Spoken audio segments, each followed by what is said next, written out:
She wanna hang with an Indian. She wanna hang with an Indian. She wanna hang with an Indian. She wanna hang with an Indian. She wanna hang with an Indian. I wanna go to Australia. I wanna fuck with an Iggy. I'm getting lit off the shisha. No, I don't fuck with no ciggies. I'm getting turned when I'm gambling. I'm trying to run up a milli. Run up a milli. Look how I'm carrying kick. I might just tear my Achilles.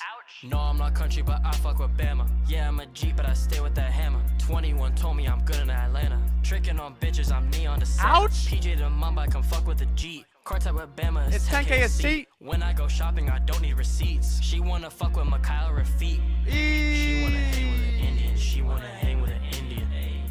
She wanna hang with an Indian. She wanna hang with an Indian. She wanna what? She wanna hang with an Indian. She wanna hang with an Indian. She wanna hang with an Indian.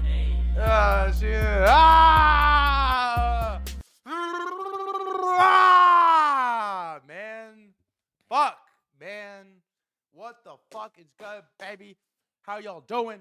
How y'all feeling? How y'all living? Is my shirt too wrinkled, you think, or am I good? Like, it's not, it's a brand new shirt. It's clean, but it's just a little like packaging wrinkly. You know how that's how they get you, man. It's like they get you, they bink you for the dry cleaning right off the bat. It's like, man, I just picked this shit up. No, I'm already taken to the fucking dry cleaning. What's good? What's good? What's good? What's good? What the fuck is good? It is so good to see your beautiful faces with me today on the stream. We have a fun stream. We have a lot to talk about. We have a lot to cover. We have a lot to get into. You already know the drill. If you're watching on YouTube or Twitter and you would like to chat, twitch.tv/threadguy. Guys, I feel good right now. Okay? I feel good right now. I am having a lot of fun. You know what I think is I think look, we missed a lot of the stock trade, so I'm not gonna try to come here and pretend to be some generational trader. But I am gonna pretend or act as if we were pretty on the money for how this crypto thing is gonna play out.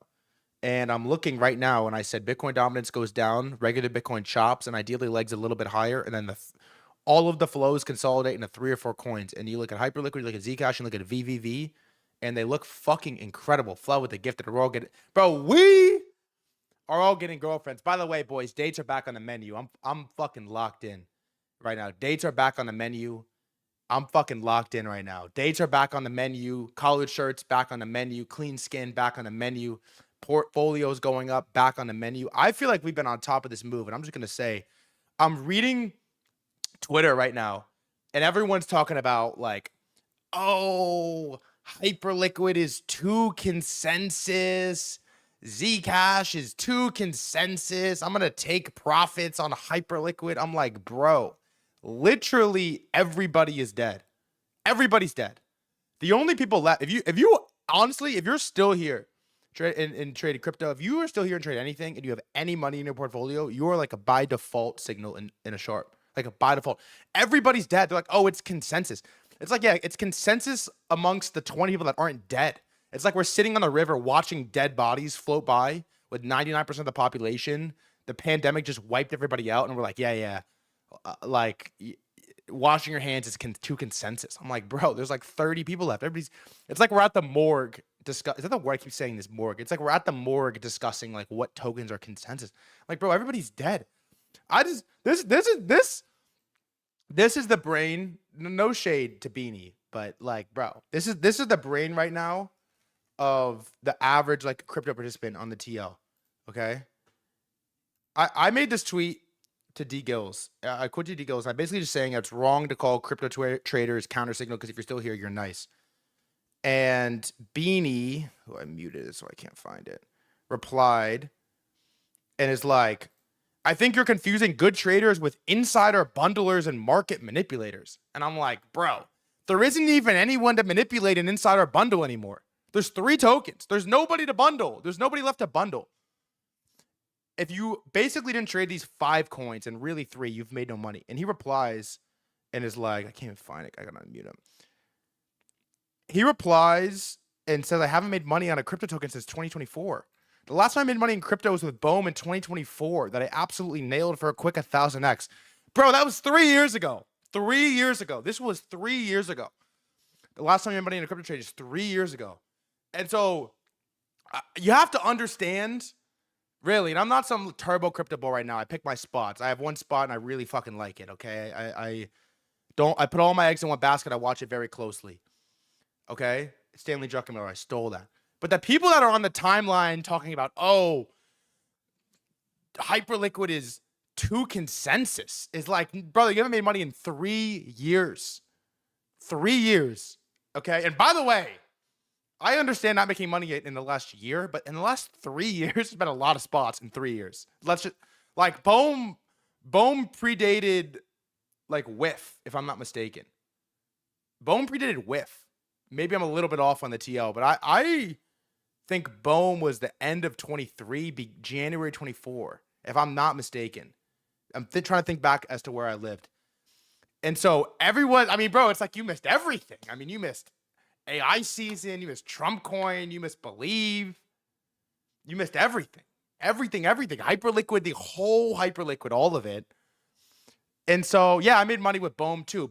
I never talk about this. Bohm was like my best trade ever. I put 10 Sol in the mid 6. It was, don't clip that, Clippers. I don't want that shit on the TL. It was one of the nasty trades I've ever made. But the point I'm trying to make before we do roll call, intro, and back up is I'm kind of fired up right now because I feel like there's what we sort of presumed was going to happen is happening. There's like all the flows are going to like 3 coins. They're all novel. They're new. They're doing something completely different. And they're all doing something completely different. Novel, new, everything. And everyone in the TL is like, consensus. I'm like, bro, what's consensus? There's nobody left. There's no consensus. It's like the dumbest. We're going to watch this Taiki video, and one of the things Taiki references is this Charlie Munger concept, where Charlie Munger's whole bit, the late Charlie Munger, his whole bit was figure out what all the retarded people are doing and do the complete opposite. And all the retarded people seem to think there's consensus on Hyperliquid, and so we should like take profit. I'm like, bro, it's not like, imagine sitting through a year of down-only price action in crypto and then hypes up like 30% and you're like, I'm out. I'm done. I'm done. That's it. I'm good. Got my 20%. It's like, bro, what are we playing it for 20%? Okay, everybody's dead and floating down the river, and you're the last 10 people that don't have fucking Ebola in the pandemic. You're the last ones left, and you're like, eating food. It's like seeking shelter and wearing an N95 mask is consensus. It's like, no, you're the last one alive. It's like consensus among the geniuses. Really, if you really think about it, consensus among the 100 people that survived. Yeah.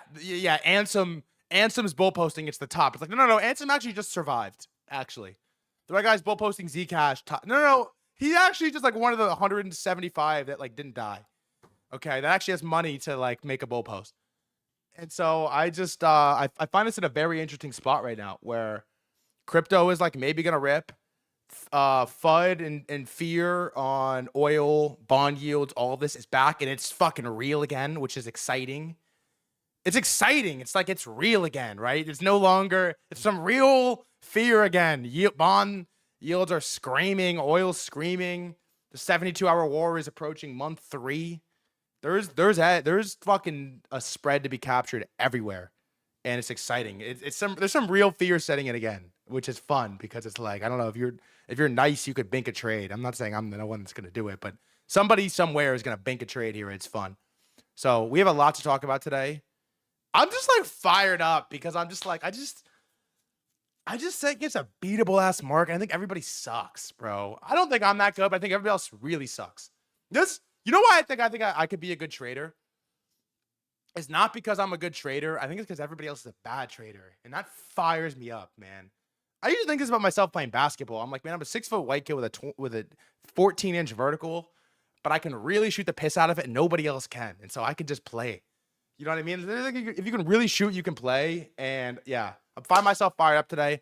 I heard you're nice at basketball. I can hoop a little bit. So we have a lot to talk about today. We have a lot. We're going to do war. We got to learn about bonds today, unfortunately. I'm sorry. I know. Boo. I'm sorry. We got to learn about bonds today. We have some fun market stuff. We're going to talk about how Trump admin is criming Dell. It's kind of a fun segment. We are going to talk about Anthropic and Karpathy signing to Anthropic. Everyone's doing their sports analogies. I'll make my best impression of LeBron signing the KD Warriors after KD. We got to talk about South Korea. There's some like coordinated FUD effort. Did you pay this watch, kid? Bro, what do I look like, man? It's like you guys think I'm a fucking... You think I just walk around with money? You think I wipe my ass with $100 bills? It's like it's paying this watch, kid, is like ordering a package from Amazon. The delivery driver shows up with the wrong package. I tell him to return it, and then I give him 100 anyways. It's like, no, you gave me the wrong package. It's like, I paid you for a watch. I didn't pay you to wait in line. It's not how this works. You know what I mean? It's like, I don't know. We have a lot of crypto stuff. We have a lot of hyperliquid stuff to talk about. We have SpaceX. And then we have this, it's like a week old, but we have this Dwarkesh Jane Street situation thing that is exciting and cool and interesting. And I'm just like fascinated by Jane Street. And so we're going to talk about that as well. We have NVIDIA earnings tomorrow. And we're probably going to do my segment tomorrow on how to trade every natural disaster, which is kind of fun. And we'll get there when we get there. We'll cover it where we will cover it. We have a lot to talk about. We have a lot to get into. Brother, you're going to leave a $100 bill from a basketball from Target. Yeah, because the basketball gives me utility. The basketball is useful. I wanted to hoop. The watch has nothing. He has nothing. There's no anything. It's not like overpaying for the watch. It's like, no, he has nothing versus the basketball has utility. Puts me in a weird spot. Anyways, I'm going to pay it. I asked him for it so wild. He said, do not pay. He said, I saw the clip. Don't pay me. Now you guys fucked it. Now you guys fucked it. And he doesn't even want the money. So I'm the bad. I'm the bad guy because I paid to get for a watch that didn't bring the watch. I'm the bad. No, I'll read you his DM. I'll read it right now before we do roll call. I'll read it right now. I DM'd him and I said, here it is. He goes, bro, you trying to pay me for not getting you watches? Laughy emoji, laughy emoji. Keep it, bro. Like, all right. If you demand. He said, you trying to pay me for not getting... It's like, bro, you failed. What do you want me to do? You didn't come through. Look, I'm going to give him some bread, maybe, because I need all the karma I can get when you are full port a coin that's pushing resistance. You need all the karma you can get. I'm walking around just like karma farming. I'm creating fake scenarios in my head and I'm paying... You know what I mean? I'm going into restaurants just for the purpose of being able to tip. I'm ordering a coffee. You know what I mean? I'm creating bad scenarios so I can karma farm because you'll take what you can get. But anyways, we'll get there when we get there. We have a lot to get into, and I want to do it right now. Roll call, baby trouble. What's good? Rug, what's good? Yonan, what's good? George W. Bussy, what's good? Live Life TV, Defluge, Rectal, Light Codex, Viblet, Greg, Jeremy, Bloom, Zaru, what's good? Hidden Character, what's good? Sherbert, what's good? House Goblin, what is good? Malcolm, what's good? Booty Watcher, what's good? Ark, what's good? Just a Wick, what's good? Jeremy Brown, Kenya, what's good? Caleb, Viblet, First Chatter, Charlie, what's good? Sinks, what's good? Floods in here. Wavy is in here. Riley, what's good? Art Mommy, what's good? Lit, what's good? Alex, what's good? Rug, what's good? Seth, what's good? God damn, man. Captain Web3, what's good? First, what's good? Starting, what's good? What's good? Rick Sanchez, what is good? What did happen to Wheatens? NASDAQ, what's good? You know who we don't hear from much anymore? Is Spy Puts. What happened to him is what I want to know. You don't hear much about the Bears anymore. You don't hear much from Spy Puts anymore. That was like a very quick 3-day run. He showed up here like March 28th, lasted like 3 days, and then he was never heard from again. Everyone say an F for my boy, though. He was cool. I fucked with that. F for that brother. Moment of silence real quick. Take a couple seconds.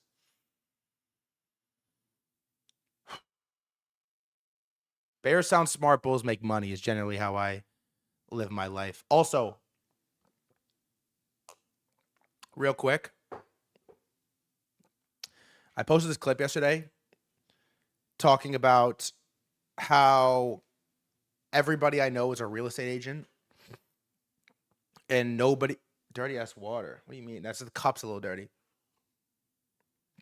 The outside of the cup is a little dirty. I do drink tap water, by the way. I'm not that rich. I posted this clip yesterday talking about how everybody I know is a real estate agent and nobody I know is buying houses. And everybody in the comments was like, welcome to the world. This is, this is a recession indicator or whatever. How do you trade that? How do you trade that? Everyone's a real estate agent, but no one's buying houses. You short the housing market. I don't really want to do that. Is there a trade that you can make on that? Drinking tap water in New York is insane. I'm doing fine. Spy put. Spy puts. Spy puts. Spy puts. Spy puts. Short Zillow. Short Zillow. You don't short mortgages. Okay, here's what we're gonna do. Let's start the stream. I want to watch this Charlie Munger clip. And then New York does have the best tap water in America, by the way. At least I've heard. Let's look. What city has best tap water in America? Yeah, New York City. Also, I used to dub tap water when I was in Virginia as well. I'm a tap water kind of guy. Restaurants, bottle still only, but home tap water is nice. So I used to just only do glass bottles. Then I found out glass bottles have like microplastics and shit in them. And I was like, this whole thing's a joke. So fuck it. I used to do hose water as a kid. So if you're watching on YouTube, Twitter, you want to chat, twitch.tv/threadguy. Let's start with the Charlie Munger ism, 3.5 minutes. And then we are going to do market close because this is an important one. Let's do it. Question is, you talk frequently about having the moral imperative to be rational, and yet as humans we're constantly carrying this evolutionary baggage which gets in the way of us thinking rationally. Are there any tools or behaviors you embrace to facilitate your rational thinking? The answer is of course. I hardly do anything else. And one of my favorite tricks is the inversion process. And I'll give you an example. When I was a meteorologist in World War II. Meteorologist in World War II. Jeez. They told me how to draw weather maps and predict the weather. But what I was actually doing is clearing pilots to take flights. And I just reversed the problem. I inverted. I said, suppose I wanted to kill a lot of pilots. What would be the easy way to do it? And I soon concluded that the only easy way to do it would be to get the planes into icing the planes couldn't handle, or to get the pilot into a place where he'd run out of fuel before he could safely land.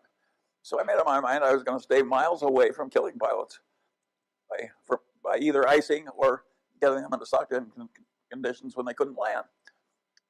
I think that helped me be a better meteorologist in World War II. I just reversed the problem. And if somebody hired me to fix India, I would immediately say, what could I do if I really wanted to hurt India? And I'd figure out all the things that would most easily hurt India, and then I'd figure out how to avoid them. Now, you'd say it's the same thing, it's just in reverse. But it works better frequently to invert the problem.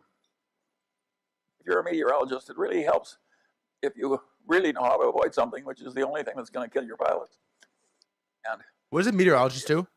You can help India best if you understand what will really hurt India the easiest and worst. Algebra works the same way. Every great algebraist inverts all the time because the problems are solved easy. 130 IQ, by the way. Human beings should do the same thing in the ordinary walks of life.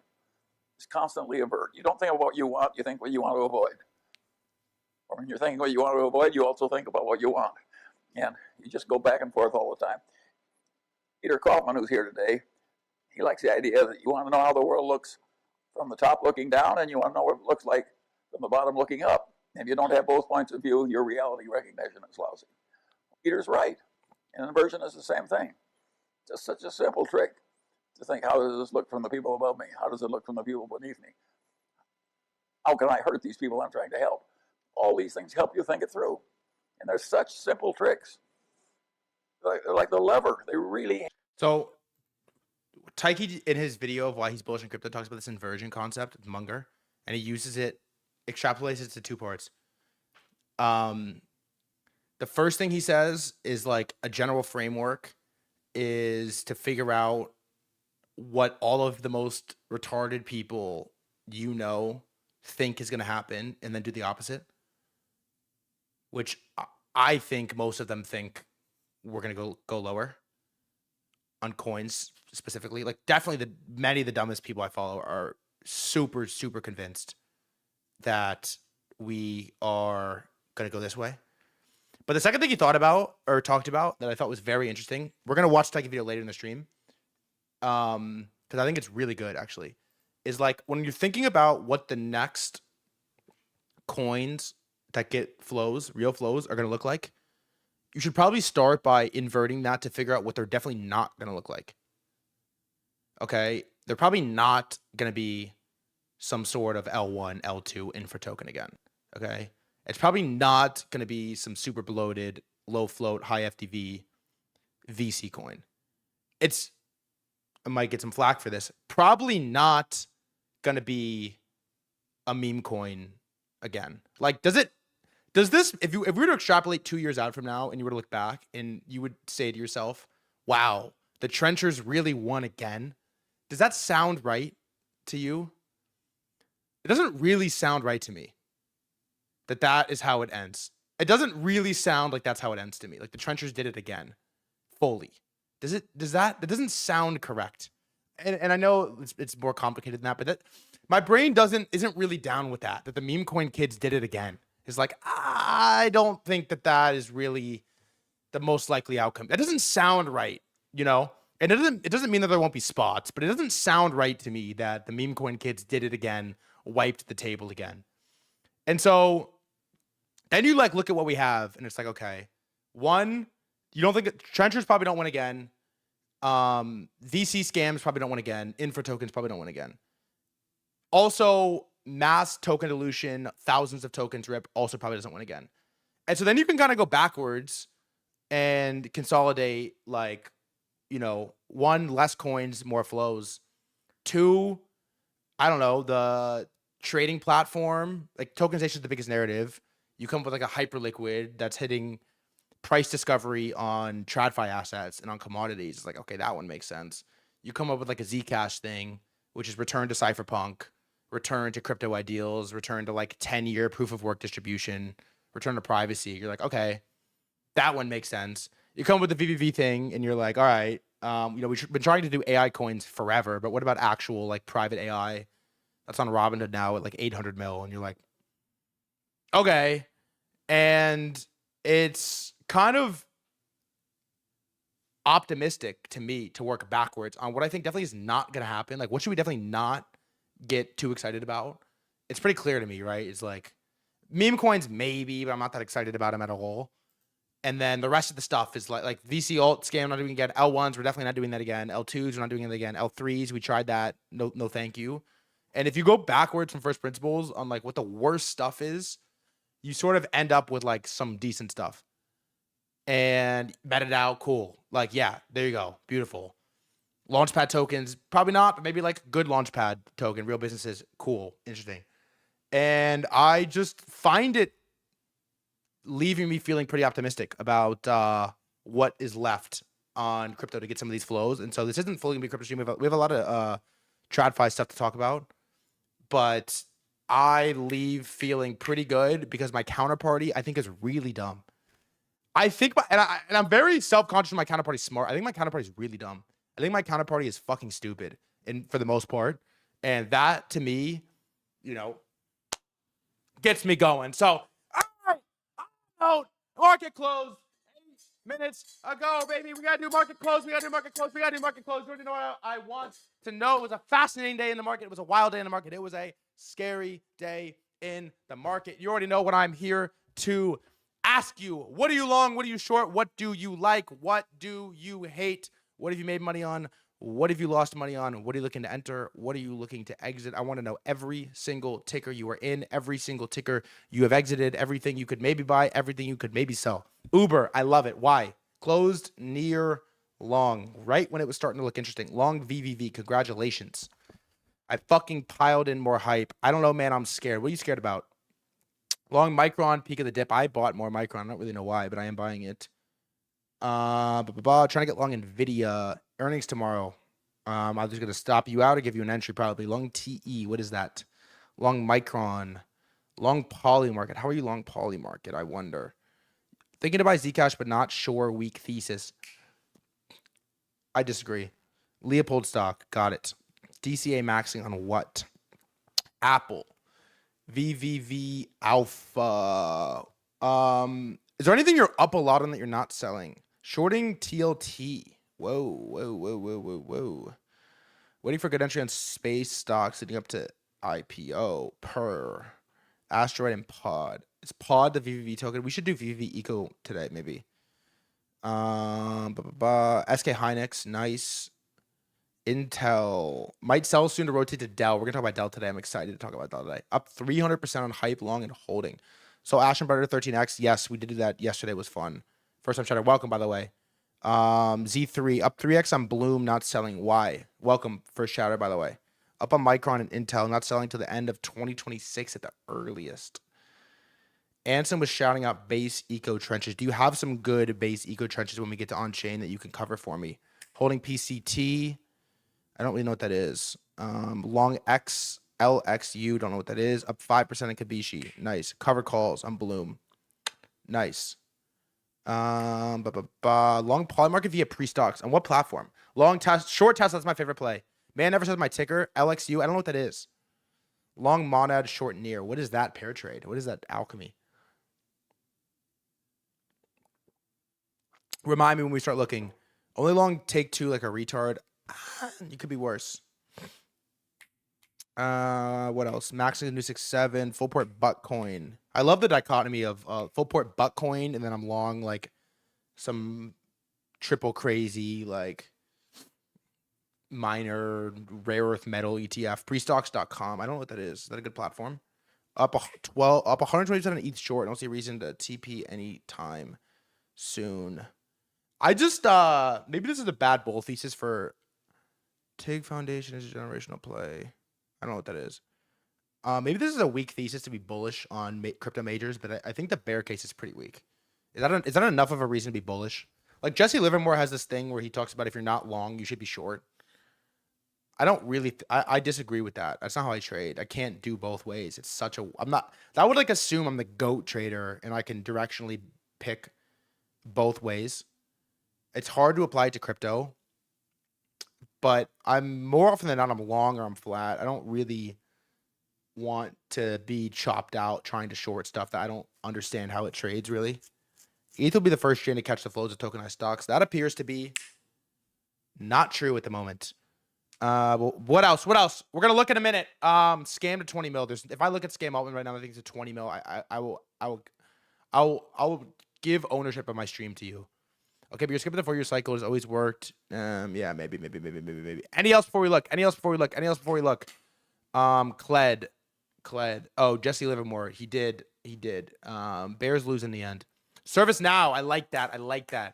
I watched this YouTube video about ServiceNow, and it's funny enough kind of got me bullish that the ultimate bull case for ServiceNow is that it's so complicated and intricate and integrated into so many companies that it would cost all of these public companies more money to get away from ServiceNow than it would to just keep them. So everybody is just keeping them, and their recurring revenue is disgusting because they never get canceled because it's so difficult to get rid of ServiceNow from your software stack.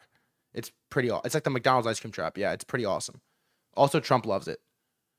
RKC Roaring Kitty Coin looking good. I can't lie. But I love you. I'll look at it for you. All right. Let's take a look. Let us take a look. Wild day in the markets, as is every. Give me this real quick. Last thing before we look at the markets. 1 out of 10. 10 being I feel like I'm going to make it in the next year. 1 being I'm going to quit tomorrow. How are you feeling about your understanding and your ability to navigate and trade these markets? 10 the best, 1 the worst. How are you feeling right now?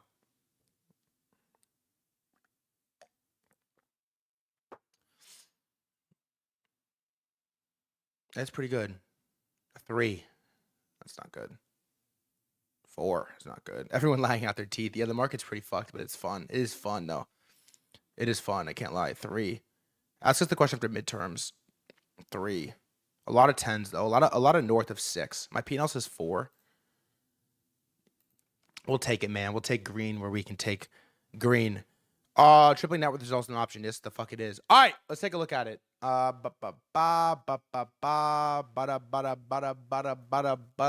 Bang. The S&P 500 closes down 0.63%. SPX closes down 0.67% at 7353.26. We are now down a whopping 2.23% from ATH. Not much action has really happened here, but things definitely feel a little bit scary or a little bit weak. Now, to be fair, we're coming off of like one of the most ridiculous stock pumps of all time. Basically, plus 20% on the S&P 500 in a straight line. But regardless, down 2.5%. The Q's about the same, down 0.62. Semis actually closes green. At one point, this was down 11% off ATH. It's now only down 6. Crazy that closed green, really. It is pretty remarkable to watch this thing move. It's ridiculous. And then the worst stock of all time, the worst coin of all time, the worst ticker of all time, the IGV, the iShares Expanded Tech Software, the SaaS ETF. At one point, this thing was up 2%, while the SPY was down 1%, and it closes the day red. I'm going to be honest, I don't really think we want to see a asset-wide pump on SaaS. Is anyone here long anything SaaS? Other than like Microsoft, we like ServiceNow, I guess. I don't think you really want to see industry-wide SaaS pump. Would not be great. I actually think, all things considered, this chart looks pretty fucking decent. It does look pretty decent, right? It kind of broke a key level here. It's maybe going to flip this to support, but we don't want to see it. I think if you see SaaS start to really rip and semis and these bigger caps halt, it doesn't bode great for the next leg up. But that is where we land on the IGV. NASDAQ down 1%, the Dow down 0.65, and the Kospi South Korean index down 3.25. This is now down 10% off ATH, and there's a lot of FUD going around. There's like this coordinated media attempt at South Korea stocks are fucked, and everyone's like super degenerate and gambling and da-da-da-da-da. We'll cover it. It'll be fun. All right. Cryptocurrency, which I'm going to be honest, looks decent, in my opinion. Bitcoin looks fine. Everything else looks fucking great, really, is how I feel.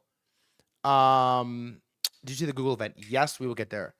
Bitcoin is 76,900, just about. Maybe found a little bit of a local bottom here. We've had 1, 2, 3, 4, 5 red daily candles in a row. Is anyone long or have a directional bias on Bitcoin? Very curious where this. I actually think the stream chat is relatively signal. Does anyone have a position on Bitcoin that isn't spot you got from way cheaper? Not a price target, but a position. I'm not asking for your fucking price target. I'm asking for a position. Short. Observer, short. I am just sitting and watching on BTC, but as you know, I have a lot of spot. I think Taiki is. I have a big short I've been building since the 80s. Nice. How many Bitcoin you holding spot? Enough. It is very weak right now, but weak is okay. Red and bloody is bad for Bitcoin. I think weak is proving that Bitcoin can be weak and we can have tremendous price action in crypto. But Bitcoin cannot die. If it dies, we have problems. If it's weak, that's fine. Weak is fine. Dead is bad. Okay, I've been watching a lot of Game of Thrones. He's more valuable to me alive. Okay, ideally, we could hang out and chop above 80s. I agree. Ideally, we could get back above 78 and we could chop there for a while, a couple weeks, couple months, and let these alts see what they can do, assuming stock market doesn't get crushed. but we're in a little bit of an inflection point with BTC at the moment. Zcash, the token that I am currently basically full port my perps book. Probably 75% of my perps book is long Zcash from 390. And this thing to me is part of the triple stack of alts right now that look unbelievably good. I mean, this thing looks is anyone long or short Zcash? I have basically not really been trading anything other than this and babysitting this position because it feels as if it's going really high. I'm unsure if I think I've talked about it too much or too little on stream. I don't really know. Third one is VVV, which we'll look at in just a second as we go through crypto. But I haven't sold a single token. Thesis is pretty unchanged. Thesis is unchanged. I haven't sold a single token. I am kind of price agnostic here. Like, unless a thesis changes, I'm not really interested in selling from this stage. So chart feels unbelievable to be in Zcash right now. Second one that feels unbelievable is Hyperliquid, okay? Remember, I had my little thesis, which is this, from, not threadguy. I know I keep sending this in the Telegram, but raging bull market in the few coins that actually matter, flows consolidate, Bitcoin staircase is higher, Sailor sells and nothing happens. The rest of the trash continues to be trash. Bitcoin dominance down only. Why not? My take right now in crypto, Taiki has a similar view, is the things that are pumping are going to continue pumping. 3, 4, 5 coins. The things that aren't pumping are not going to pump. And I would not be selling winners to add to losers right now. Selling winners is one thing, but I said from the beginning when Bitcoin first made that move and we started to have some juice in crypto 2-3 weeks ago, I was pretty open, like, do not long Fartcoin late here. Do not long Pepe. Don't long all this garbage late here. It feels like a bad idea. None of it's sustainable, and it kind of got wiped.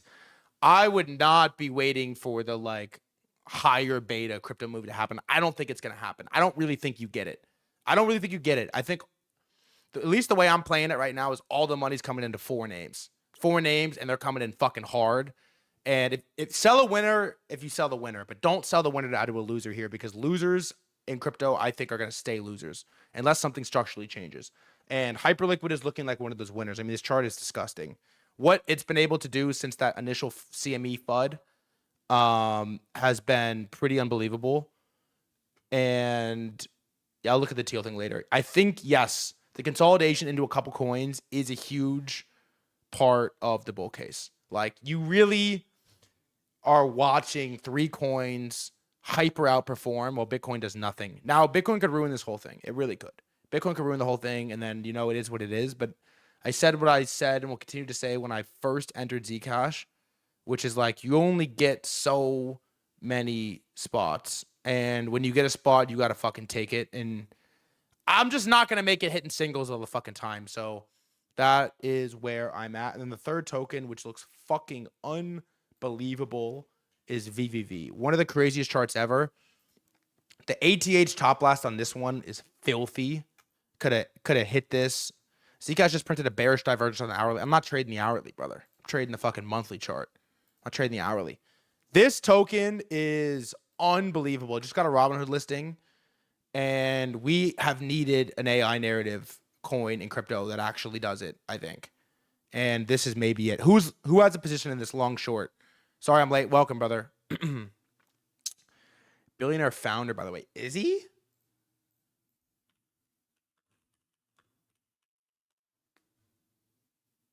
That can't be right. 1 million? There's no way that shit is right. Pocket watching Eric Voorhees. There's no way it's 1 million. 3x long from 14. Ben long since ATH break Mando method. Congratulations, J-Led. That's fucking rocks. It's at 11 to 35. Got it. Did he sell exchange for 9 figures? Did he? I don't really know much about him.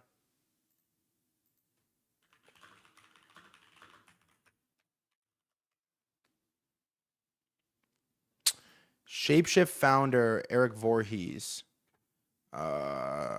Shapeshift crypto sale.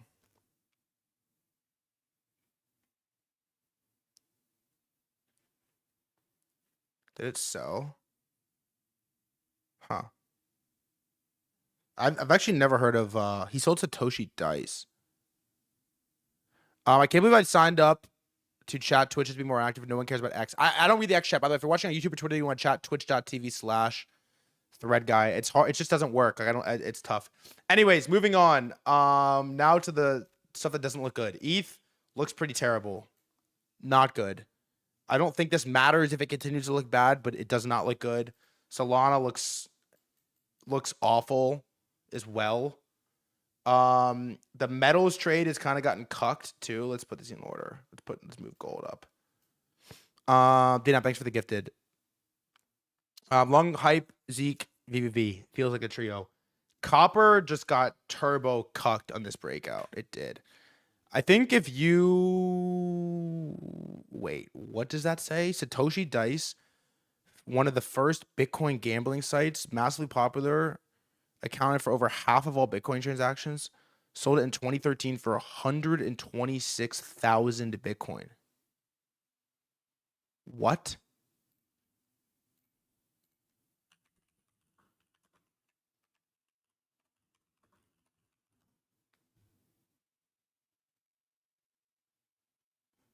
By Eric Voorhees, 2013 Bitcoin Magazine by Eric Voorhees. Bro, it sold for 126,000 Bitcoin. 126,000 times 77,000 is 123, 123, 123.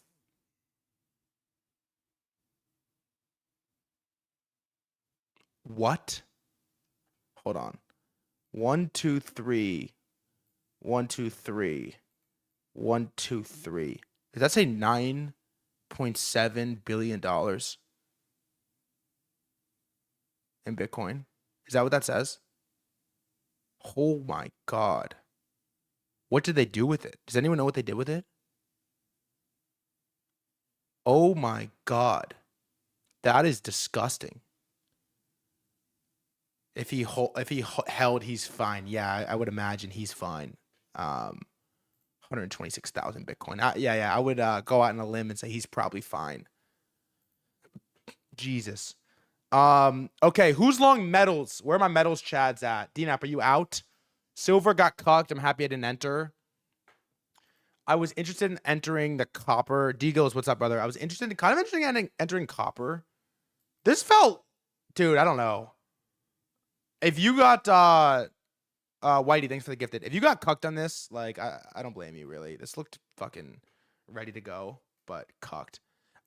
If this printed this, if this did this, and we chatted back, like above this, I'd be down to re-enter right here probably.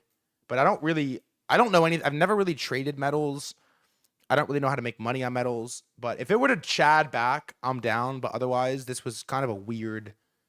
This was a weird, like, I don't know. If you lost money on this, I don't really blame you. It was a decent shot, I reckon. Like, it was a decent shot. But I kind of leave this metals to the boomers, bro. Like, Peter Schiff can have it.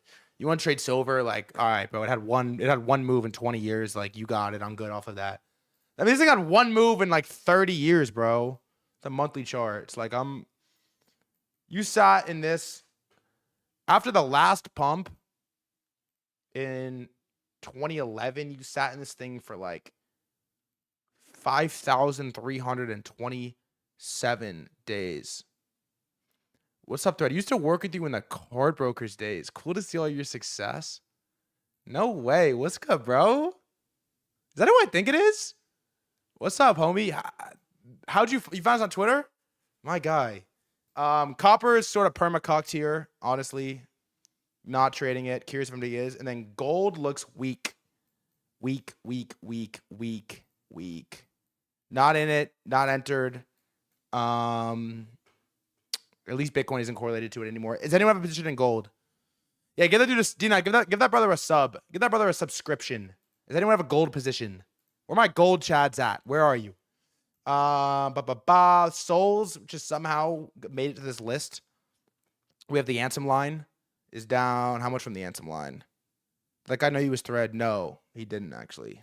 Definitely not. Knew me as Michael Carr is probably down 5.5%.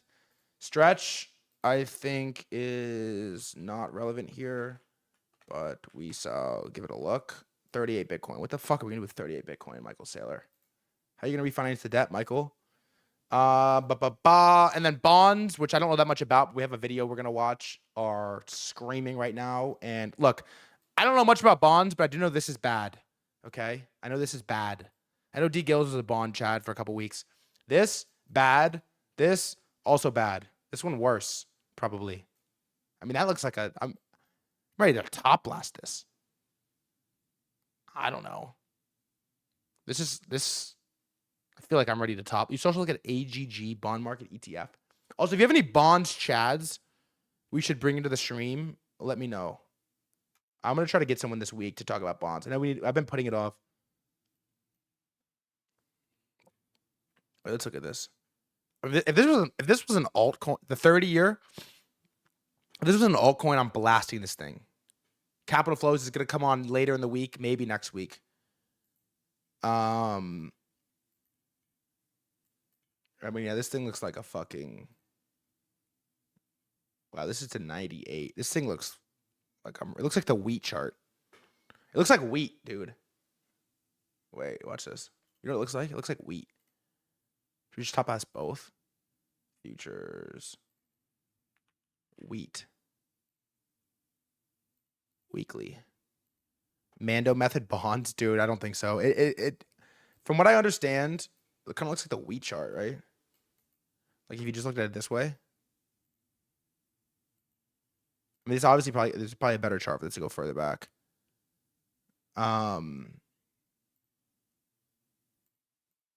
Interesting. I don't know anything about bonds. I bought SG. Did you really? We're not there yet. We'll get there in a minute. VIX up 1.3 and Monero up 2%. The thing about what I understand, did you miss roll call? Yes, you did. Boofhead. Stop boofing, brother. You won't miss it next time. The thing, I don't know anything about bonds, but as I understand it, is it's sort of similar to oil in the fact that like the most powerful people in the world want them to go down, and so you have a cap on how much money you can make long yields until you just get fucking. They take you out back, and they come for everything you are worth. Defense, knock is up 1%. Other two are red. Palantir's flat. Okay, let's go. Semis, big AI, a little bit of SAS. This list is kind of a mess. Leaders, Marvell up 4 today. SanDisk. Listen to Chris Camilla interview. The no joke today. Girlfriend texted me saying she's getting sweet cream for lunch. She hasn't been there in months. I hate when my dad be like, been there, done that. Like, Pops, you was not eating a 1,400 calorie sweet green wraps trying to long that shit. That's good to know. SanDisk up 4 today. It's one of the leaders. ARM up 4. Micron up 2.5. If you see on the chart, we have the threadguy enters with a little on Micron. We have air mass entry, and then we have threadguy enters with a little. I think this was actually remarkably strong today, all things considered. Sick volume, and semis were kind of getting cooked the whole day, and Micron was really strong. I still don't really know what it does, but I'm just trading the chart, and it feels like it has some juice. So threadguy entered with a little. Threadguy added a little bit, like 715 maybe, but like a third of my position. So I don't know. It seems to go up, so I'm down to like trade around with it a little bit. I'm kind of just fucking around with it. Someone said, I'm about to use sweet green as a pickup line. Quotes, you be eating wraps and shit. I probably wouldn't use that, but feel free to and let me know how. I'd be curious if you used it to let me know how it goes. Intel up 2.5.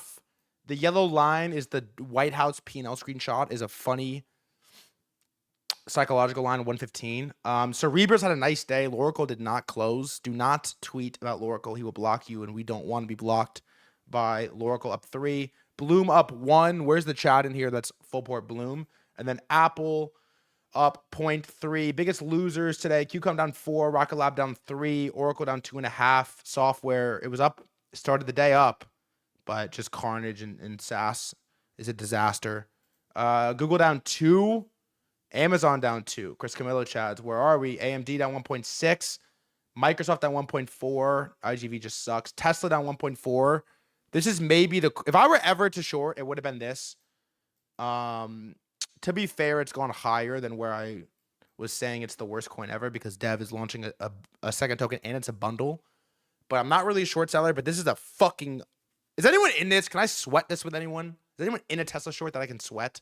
I want to sweat it with you. I think it's like such a fun trade. I just don't really know how to short. Can I sweat it with anyone? What are your entries? Do you have size? Does anyone here have size? Like, can I sweat it? Can we mark it like your entry?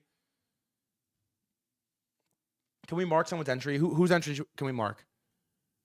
In the chat. Tesla to 1K. Yeah, good luck. Whose entry can we mark on a short? Someone give me an entry that we can mark for the pit. Give me everyone give me your entry. We'll do the average. We'll do the average.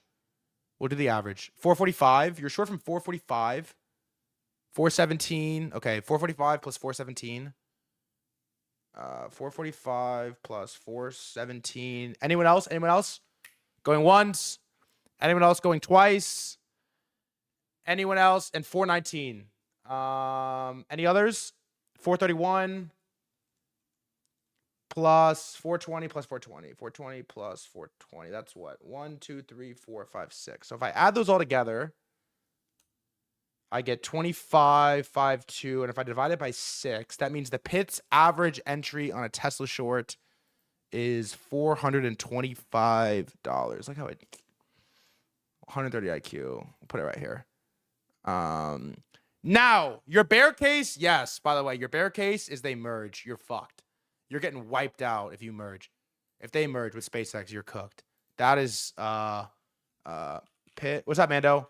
Pit average short entry. You're cooked if they merge. What's the likelihood of that? Is there any new like Tesla SpaceX merge? That is there's no official merger.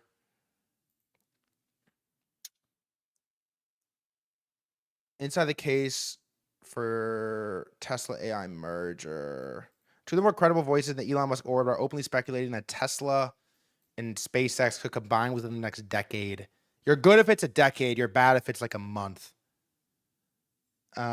Deep Water Asset Management's Gene Munster. Okay, let's see. How good of Gene. Delete that. Deepwater Asset Management's 2025 return. They returned 59% last year. Fuck. That's not great. Short chads, that's not great, huh? 59% last year. Tesla SpaceX merger.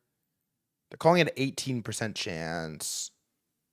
Who is this? Deepwater Asset Management. 2024, they return. God, 60%. Who the fuck is this? Oh my God. What about 2023? They returned 63%. Holy fuck. Who is this? 2022, they returned. Oh, minus 46%. How this can't be that big. How big are they?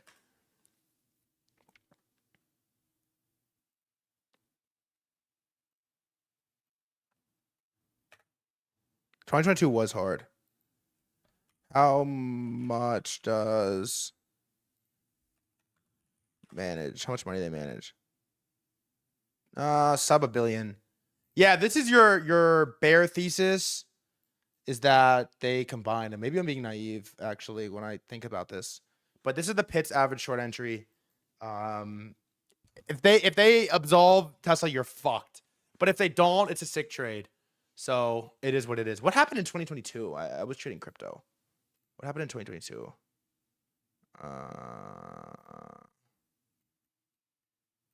God, I have fucking pith. Why do I have pith? 2022. Yeah, it was god damn. Stocks dipped 27%. Is disgusting. That's horrifying. Okay, wait.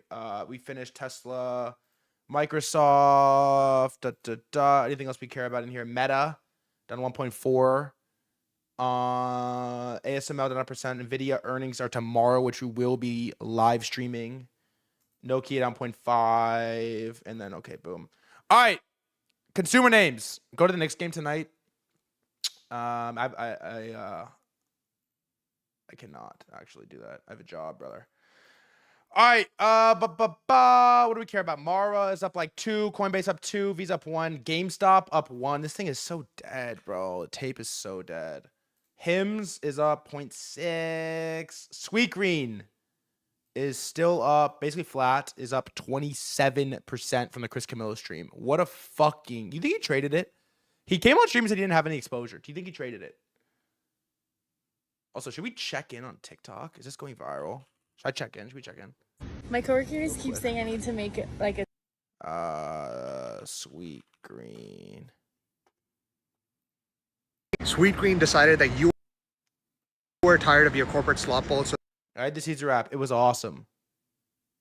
This is really good. Sweet Green. Your girl is... New wraps. New Sweet Green wraps are much better than I expected. Oh my gosh, look what Sweet Green sent. I'm bullish. Here's how you get the most nutrient-dense, protein-packed bowl at... I posted a picture. Come with us to try too. Sweet Green just launched wraps. Everyone's just like all these videos are influenced of Sweet Green partner. 2 of them. I heard a rumor that Sweet Green now makes wraps, so we're gonna go investigate. This has to be paid, right? Those look good. Thank you. This has got to be a hashtag ad. So the reason why you're overweight is Sweet Green. When is Sweet Green earnings? August 6th. God, that's like a while away. May, June, July, August. Sweet Green Q1 26 earnings.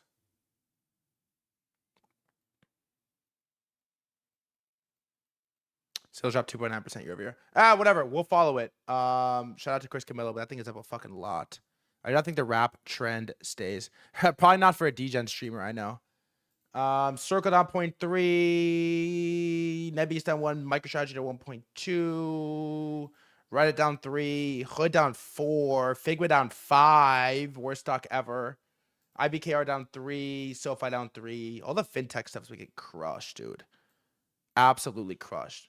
Now, it's particularly scary because when you go like this, we type in hyperliquid and we come over to the oils, you will see WTI has repumped the whole move and is at 104.04. DNAP, thanks for the 5 gifted. And Brent oil is coming in at 106.49. It is pretty terrifying. SPCX. SpaceX is at $200. This is it hasn't really done all that much so far. It's done like $8 million of volume. There's 30 mil of OI, which is wild. Everyone's just like leveraged to the tits on this thing. Everyone's just like tits leverage on SpaceX. Not the best chart, but we shall see what happens. Real quick, you know the drill. We got to go through altcoins. VVV is an absolute monster. OI is 30 mil. To 7.5 million of volume, which is not great. Lighter? Hey, I have a thesis for Lighter that I'm going to read from Evans, who I think is really smart at the end of the stream. Is any Lighter Chads in here? Any Lighter Chads? Look, it looks decent. At least it's moving. I think if you believe in a coin and it's not moving right now, if it's not moving right now, get the fuck out. It's dead. Lighter, I don't know. No position, but looks decent. Zcash. Ton is up 1.3. Looks fine. Layer 0%. I mean, these tokens are just dead, bro. Near is fine. Litecoin, Dogecoin, like Tau. These things are just really fried. Grass. Come on. Galaxy looks decent. Sky looks terrible. Tau is just...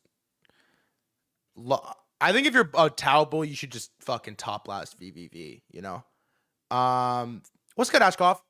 I think if you're a Tau bull, you should just just top last VVV because what exactly are we talking about? And then last but not least, on chain. What do we got? I know Banker's doing well. Let's see. I'm getting a lot of notice that people are top lasting Banker. Banker looks decent, actually. Coins. Banker looks decent. Scam Altman. 700K. Viblet dumped on me. Asteroid. I don't get it. How this is not 20 mil. It doesn't make any sense to me. That's basically it, right? Troll, whatever. Udia, whatever. I don't know. SPX, yeah. Memes are just. You just can't get me excited about meme coin. I can't get this thought out of my head. Taiki said it. That if we were to have a crypto run again, say, and you could zoom 3 years into the future, would you look back and be like, man, I can't believe the trenchers did it again. The trenchers won again. Those fucking trenchers. I can't believe Cupsy and all these guys, Gake, they did it again. No, I don't think so. I don't think so. I don't think so. And maybe I'm wrong, but I just struggle to see. I look back and be like, can't believe the trenchers did it again. Do you day trade? I mean, I take positions intraday sometimes, but I would not call myself a day trader. Look at Buckcoin. Fuck my life. Powder Puff Balls. I mean, I guess, right? I guess on this. So that, any other names you want me to look at real quick before we move on? That is basically the recap of today's market. Peep Ondo. Really? Do you trade futures? I kind of trade whatever. Ondo?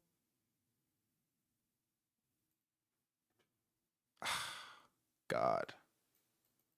Like, what is this? Crypto. I mean, it's just like, I thought Ondo would catch some floats. I don't even know what this is, by the way. I don't even know what this is. LXU monthly twin. Okay, let's look.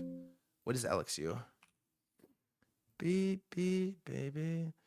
It is, what is LXU stock? LXU is the stock ticker symbol for LSB Industries, Inc., a publicly traded company in the basic materials sector that manufactures and sells chemical products for agriculture and industrial applications. Tau subnet 110, brother. This looks pretty interesting. What's the market cap? 900 mil. This Leopold Aschenbrenner ass stock.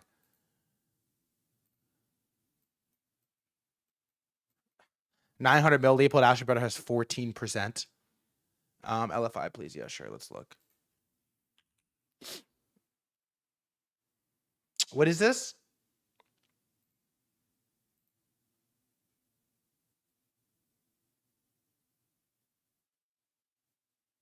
On-chain tax markets. Yo, Microsoft.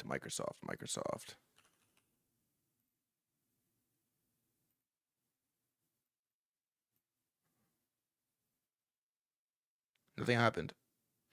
Nothing happened at all. All right. We got a lot to talk about. I want to talk about crime on Dell. We got to watch a Bonds video, which is so brutal, but we have to do it. It's important. Dell crime, markets. We have a million things to cover. We got to get to Taiki. We got to get to crypto. We got to get to all this stuff. Before we do it, I'm going to get up really quick. I'll be back in like 30 seconds when I come back. We got a lot to cover. We got a lot to get into. That was just the fucking intro. You know how we do it. If you're watching on YouTube or Twitter and you like to chat, twitch.tv/threadguy. I'll see you in 30 seconds. Be right back.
top. Chat, do you vape? Be honest. Don't lie. Do not lie. And if you don't, did you used to? What is the biggest vape stock? Hell nah. That shit's nasty. I will be honest. I've been ripping some Zins recently. Just weekends though. Like every once in a while I get a little weekend Zin treat. But is Zin public? Should be. Zin public company. Zin is brand nicotine. It's fully by PMI. Only the 3 milligrams though. Philip Morris International. This is this in stock to a $250 billion. My God. What is this? Am I in the wrong?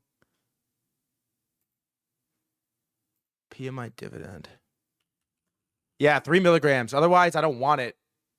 3% annual dividend. Is that a lot? That feels like a lot. What about like Verizon dividend? No, okay, it's not a lot.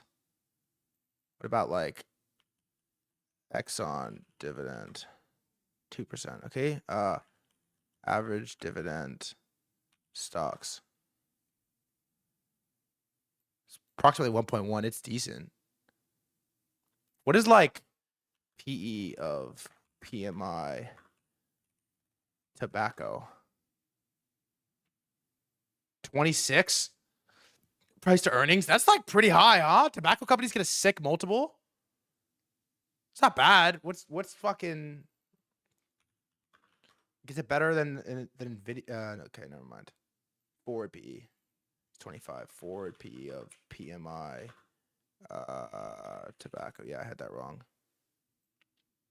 Not bad. Not terrible. It is kind of a diluted market. Also, if you build anything cool in the nicotine sector, you just get Chinese capitalized out, right? Chinese capitalism comes through and they just build the same thing. Like Juul. One of the saddest stories ever, by the way. I mean, not sad because they don't really deserve it, but Juul changes the world and then they just lose because they get regulatory arbed. They completely lose. Everybody says to go fuck yourself. And then what? You're left with nothing. All right, let's start with something that's not boring and then we'll do something that's boring. Let's start with Dell. Is anyone in Dell? This is, oh wait, real quick. Loracle. Real quick. Pause that. I'm gonna ask again. Loracle update. Highest P&L that we've been tracking it at is 41 mil. Is currently at 32 million. I hope he doesn't know we do this segment every day. I really hope Loracle knows we don't have a Loracle segment. He's up 14K on Ton.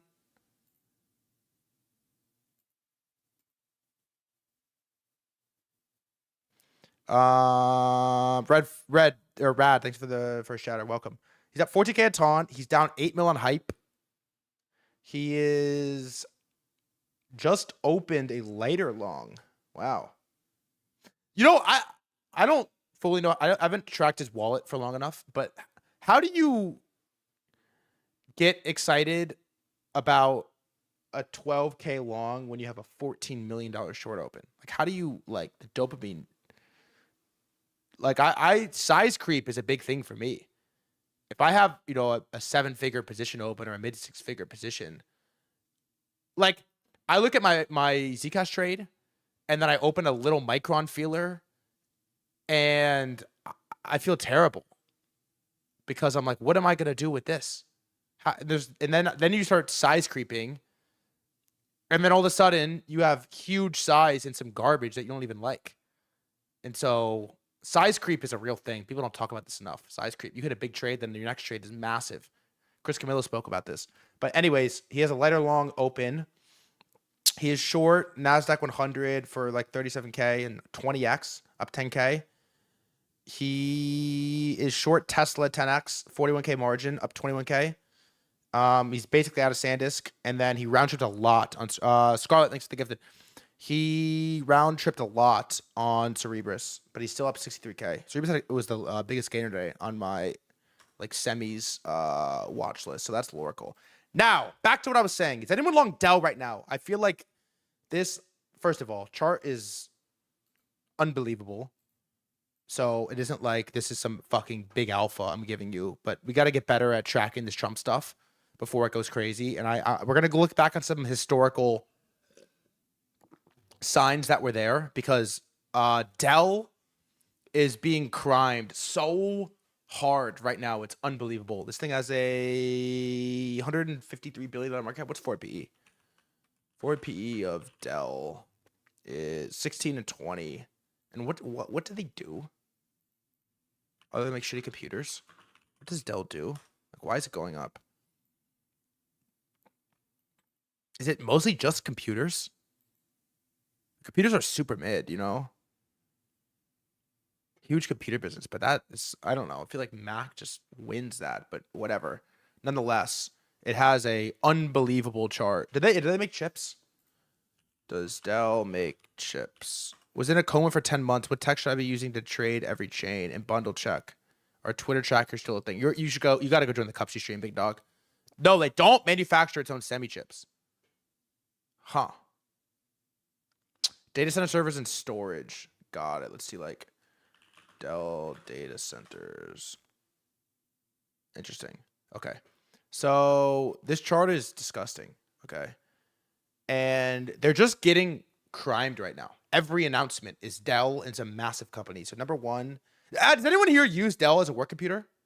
Does anyone here have Dell as a work computer? Also, this is so funny, this headline. Hell no. Huh. Yes, I did. I didn't. Yeah, I'm not sure I've ever used one. I remember like when I was in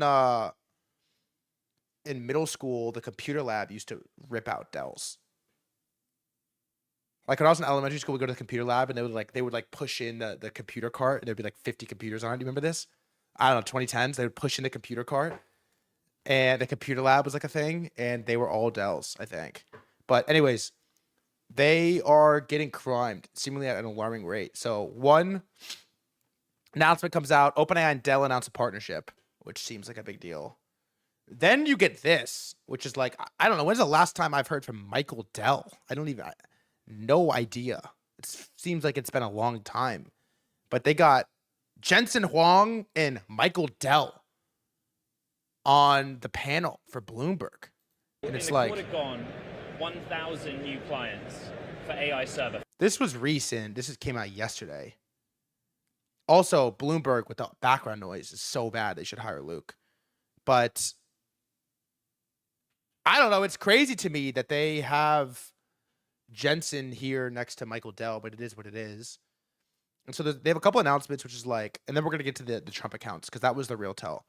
Dell added 1,000 AI factory customers last quarter, bringing its NVIDIA-powered AI server line to 5,000 clients. Eli Lilly, Honeywell, and Samsung are users as Dell targets enterprise AI workloads and rolls out on-prem agentic AI tools.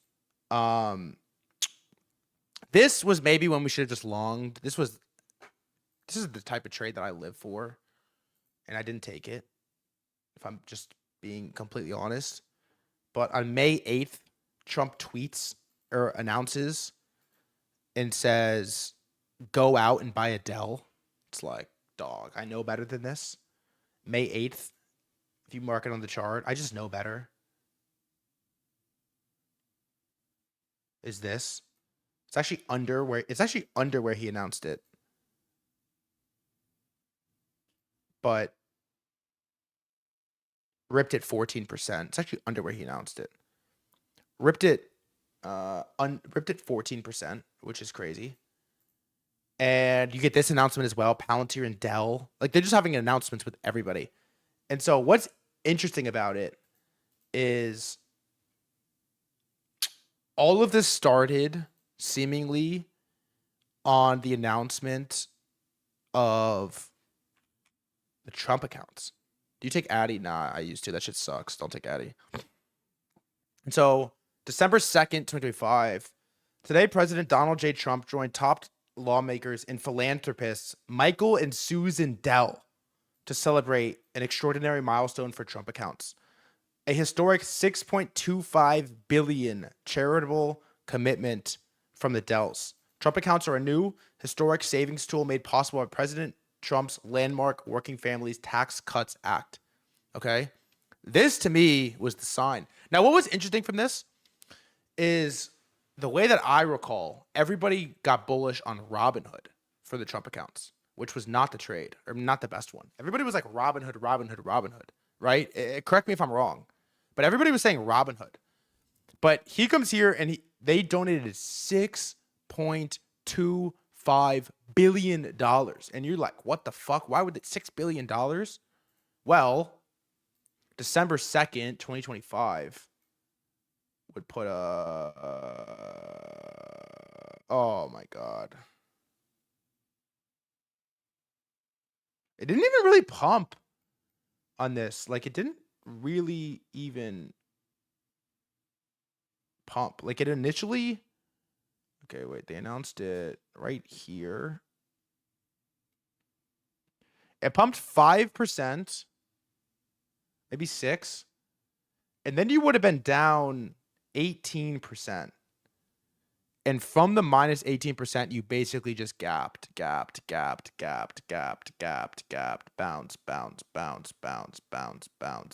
all the way to one of the coolest 2x trades of all time.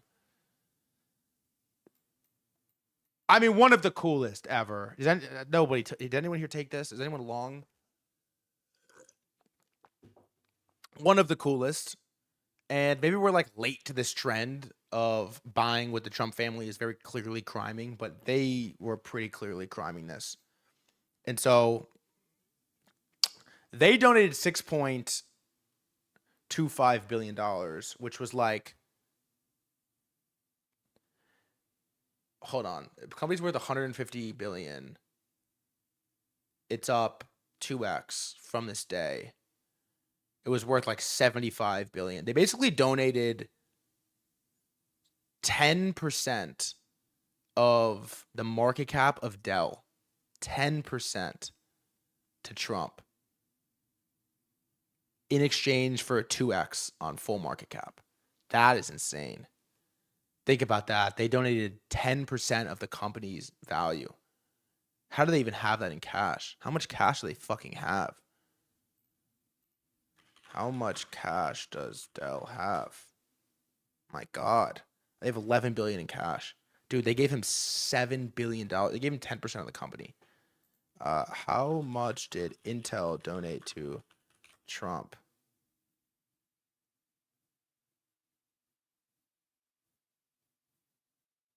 Didn't Intel 10% to Trump?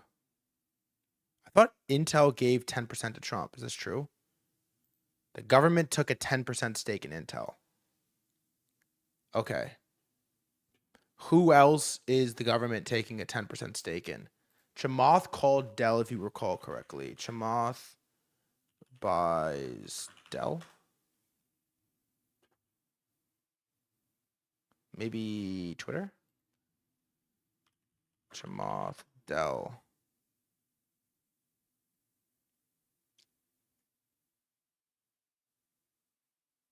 No.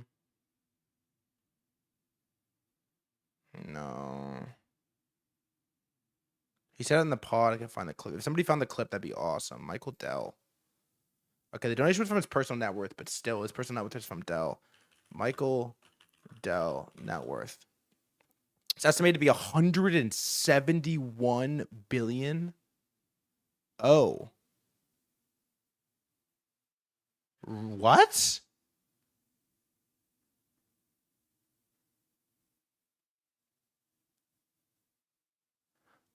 He's one of the top 10 wealthiest people in the world. Wow, he owns 40% of Dell. How does he own 40% of Dell? That's disgusting. Sorry, let me answer that text. That's insane. I was not aware that he had money like that. And so this announcement came out that they donated $7 billion. And then right after the announcement, it has basically just been announcement after announcement after announcement towards the Dells. And so look at this. This is really interesting. Is on this announcement. This is the Trump account website, trumpaccounts.gov. Okay. And so Trump accounts just jumpstarted the American dream. Da da da da da. This is Robin Hood, I think, right? It's Robin Hood's UI? Yes. I think. When you scroll this and you get to the bottom, additional support from these generous companies and philanthropists. Michael and Susan Dell, Ray and Barbara Dalio. And then everybody else is just like Block, Uber, Visa, BlackRock, Chipotle, Steak and Shake, Robinhood. Robinhood has the last name listed. It's listed like at the bottom right-hand corner of the screen. Like it's the least important name on this whole thing. Hood's last. Hood is last on this. Chipotle from December 2nd. Did it even pump? Probably not, right? Oh. Yeah, it did. Kind of. Chipotle kind of did. 20%. But I don't know. Uber pump.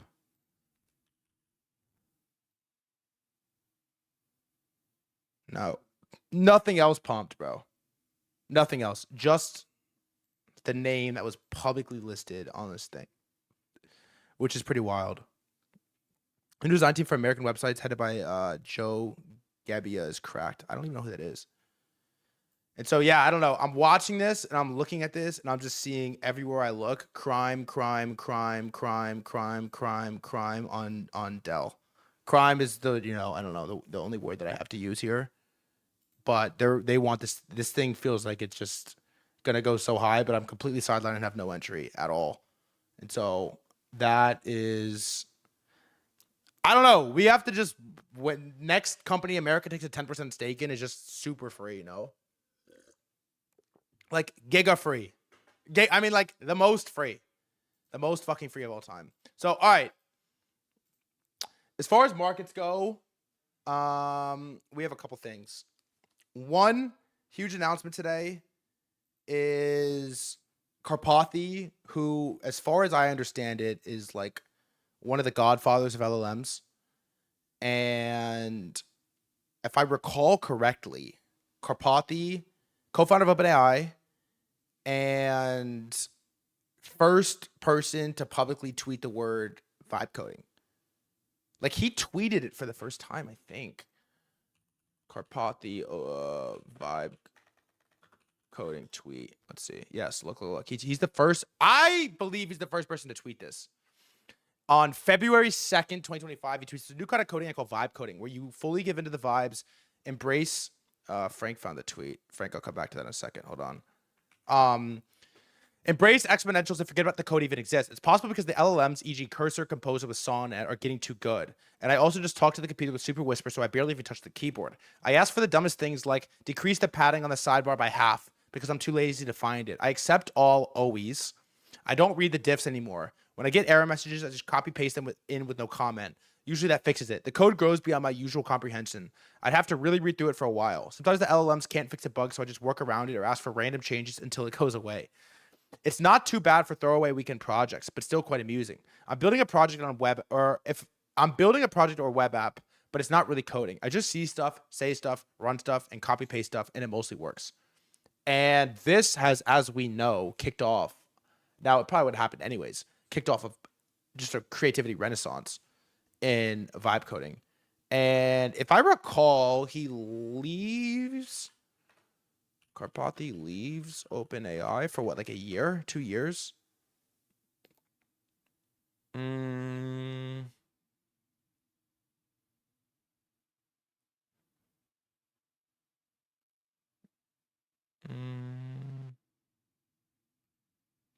Tesla? He was at Tesla? Like, that's true. Former Tesla AI leader. Let's see. Okay. Artificial intelligence researcher who co-founded OpenAI before getting poached by Tesla said he is joining Anthropic. So he got poached by Tesla. And his announcement reads, I've joined Anthropic. I think the next few years at the frontier of LLMs will be especially formative. I'm very excited to join the team here and get back to R&D. I remain deeply passionate about education and plan to resume my work on it in time. And so the analogy that I am seeing, what's your MBA analogy? Give me this in MBA terms.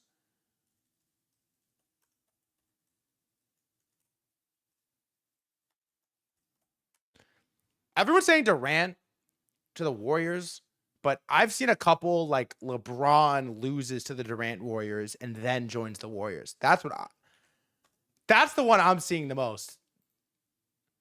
Is Durant joins the Warriors.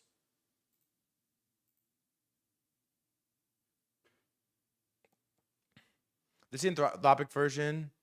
Can you imagine if LeBron joins the Warriors? Starting lineup: Steph at the 1, Clay at the 2, KD at the 3, LeBron at the 4. I don't know. Bogut at the 5, Boogie at the 5, Iggy off the bench, Draymond off the bench. Oh, Green at Draymond at the 5. Oh my God, I forgot about Draymond. It's like Steph, Clay, KD, Braun at the 4, Draymond at the 5, and Mira Murati is Andre Iguodala or something. But the only reason I care about this really is Daniel Tenreiro had my favorite thesis on AI growth, which is as long as each following model gets better than the last, every company will be inspired to put more money behind each incremental model. CapEx goes up, spend goes up, parameters goes up, skill goes up, and then rinse and repeat, rinse and repeat, and rinse and repeat. And so that's I still follow this. It's worked very well since Daniel Tenreiro first said this on the stream, by the way. He said this like 6 months ago. As long as every incremental model gets better, you could stay long. And that seems to be very likely to continue happening. From which case, this is a beautiful sign. Because if Anthropic puts out a fucking monster, then that means OpenAI can just put more money behind the next model and throw out a monster as well. And you just keep going and keep going and keep going. And so as long as they keep getting better, we keep going up, things keep getting more exciting. So that is the announcement. And then what is this? Negligible cap. I'm an old trader. I trade yen in the cash market. By the way, I saw Daniel Tenreiro for all the ball numbers in here. I saw him like, whoa. Roblox board authorized buyback of up to $3 billion in stock. Roblox announcing a $3 billion buyback with $1 billion set to occur in the next 12 months. Shares are on 45% year to date. That's like 0.4%. I don't think Rhino's in it anymore. Roblox? No, really? Shoku. Roblox Corp. Wow. We still got a long way to go to that Rhino line, though. Not much. 5%! After hours, not bad. It's a $31 billion. Wow. $31 billion. That's pretty big. That's a big move. Shout out to Roblox economy. Real ball numbers, no. But I saw Daniel Tenreiro the other day, and he said to me, by the way, I'm long the yen. Very long the yen. It's going to break 160, he said. Let me actually, what does that even mean? It's going to break 160, he said. Yen.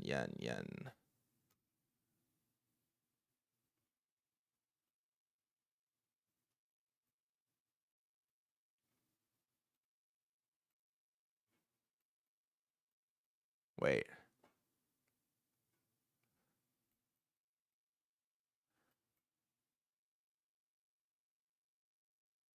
Okay, yeah, he thinks it's going to pop 160 to the upside, I guess. This thing looks fucking bullish, huh? I've never traded currencies in my life.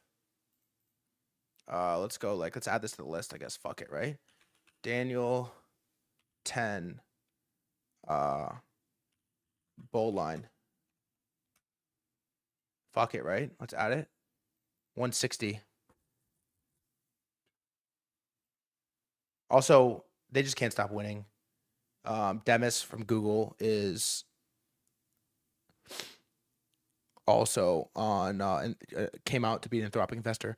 Trading the yen is called the Widowmaker. Stop. Trading the yen Widowmaker. Stop. The Widowmaker typically refers to the notorious Japanese government bond short trade. The premise.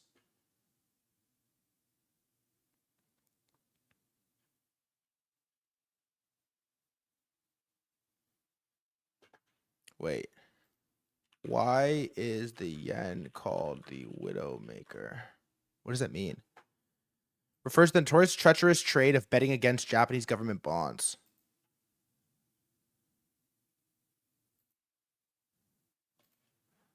So it was the Widowmaker trade due to continuous low interest rates in Japanese.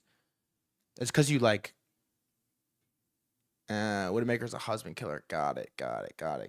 Is it that bad, huh? Also, Frank just sent me this. Thanks for the Roblox tweet. Frank just sent me this as well on this Dell thing. Is on-premise a new cloud? I'm beginning to think yes. It's the only way for companies not to blow themselves up and have some semblance of capability in an AI world. Michael Dell, quote tweet. True. February 14th, Valentine's Day. That's a special day. 2026. He's thinking about Chamath on fucking Valentine's Day, huh? February 14th. Let's see. Don't ask me to translate what that means, by the way. I have no idea. Wow.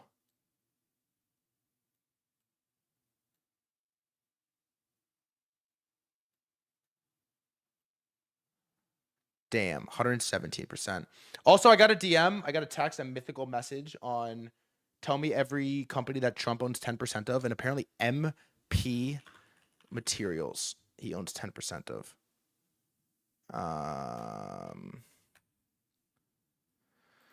What do we know about this? Oh, this is on my... No, it's not on my list. MP Materials.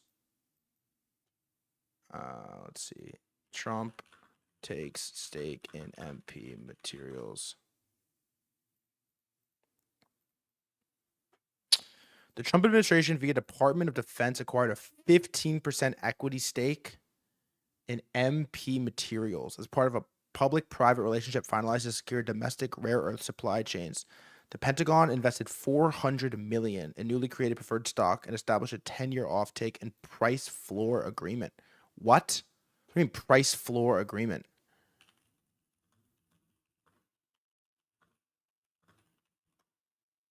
What does that mean?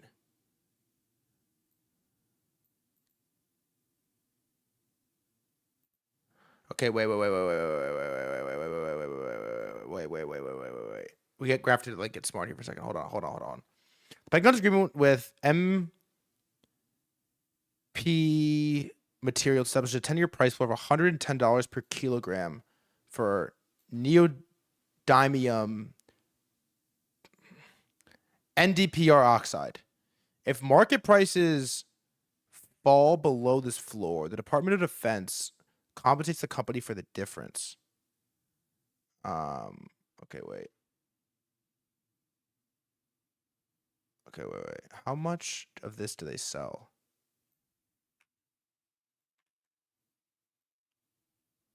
How much does MP Materials sell?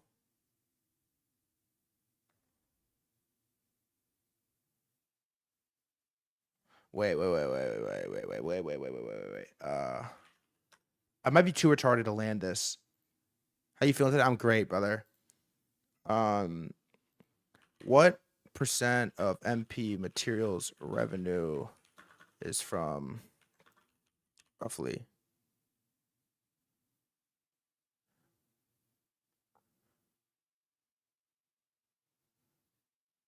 Am I cooking with this or no? They bought July 2025. Yeah, we had it actually marked on the chart. I'm not sure how we got there exactly. 78% of their revenue is this thing that has a price floor?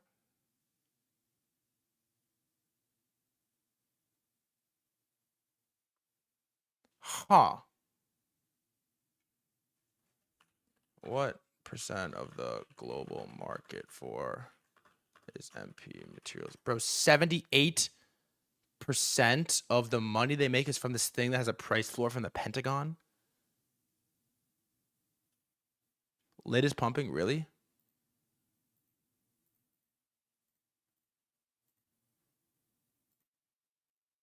Yeah, it is. 5%. What is the forward P for MP materials? Oracle scaling lit long right now. Is he? Orders fills. Lit long 140K.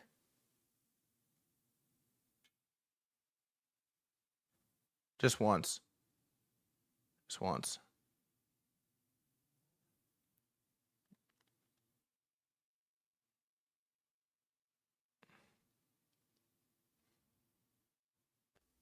Wait, let's see. How much is he long right now? Position's lighter. He's long 48K right now. Is he long more than 48K margin on yours? I'm long lit from 0.94. I kind of like it. I was telling fucking our company morning call that I liked it, by the way. It's 190 XPE. Yeah, I'm not smart enough to long this or to land this, but you see where I'm going with this. There's some trade here where there's like a floor on. Yeah, whatever. We'll maybe get there at some point. Yeah, lighter does look pretty good.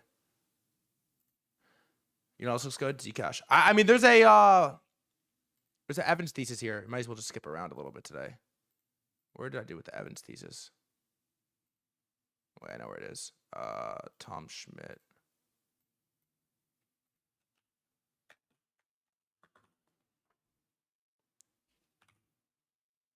Here it is. Here it is.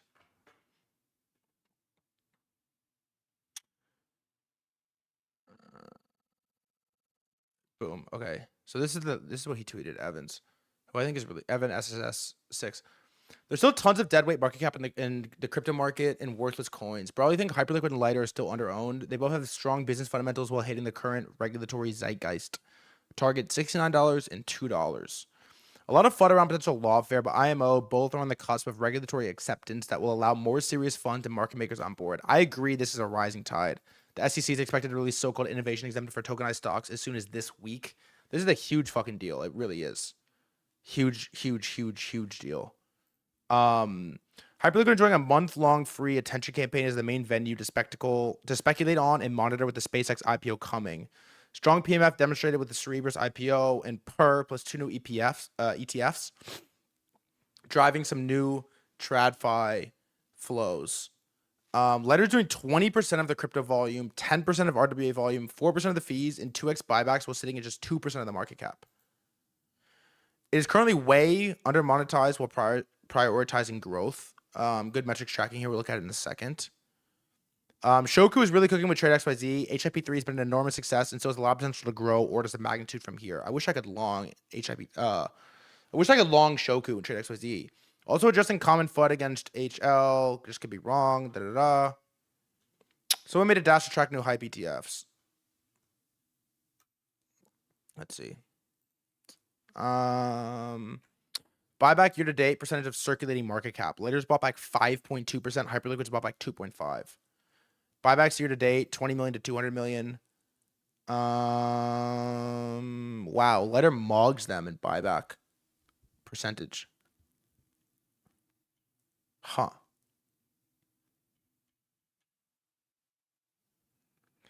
Then you have to ask yourself what percentage of positive PA on either is attributed to buybacks. It's funny because it like you get so thrown off. You get so thrown off with like a thing like pump, you know? Like everything I feel like I know about like buybacks is like, I don't know, pump's still buying like 500K a day, 600K a day, 700K a day. They're still making like 1.2, 1.3. They remember they cut down the buybacks and it just does nothing. It just does nothing completely. And so it like has fried my brain a little bit on how do you think about how much buybacks matter. It's like I don't know. I'm like distorted by it, but this is interesting though. Is Hyperliquid is up $1 billion plus buying back their own token, which that is wild. Like the difference here is Pump Fund is probably down absorbent amount of monies. Like Pump Fund is down, has to be down. I mean, how much is Pump Fund bought of their token? Does that have like average price?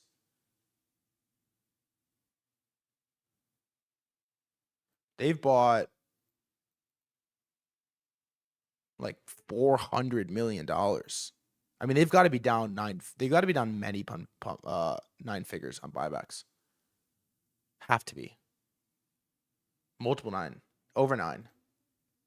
And token is just completely fried. They're 100% selling on sides. Look, whether they were or they weren't, they're still down on the buybacks. Like, it doesn't change the fact that they're down. They could be up on other stuff, but they're still down. I mean, look at this. Gross. So gross. Should we just skip bonds and go right to crypto? I'm excited about crypto right now. Which is crazy because we all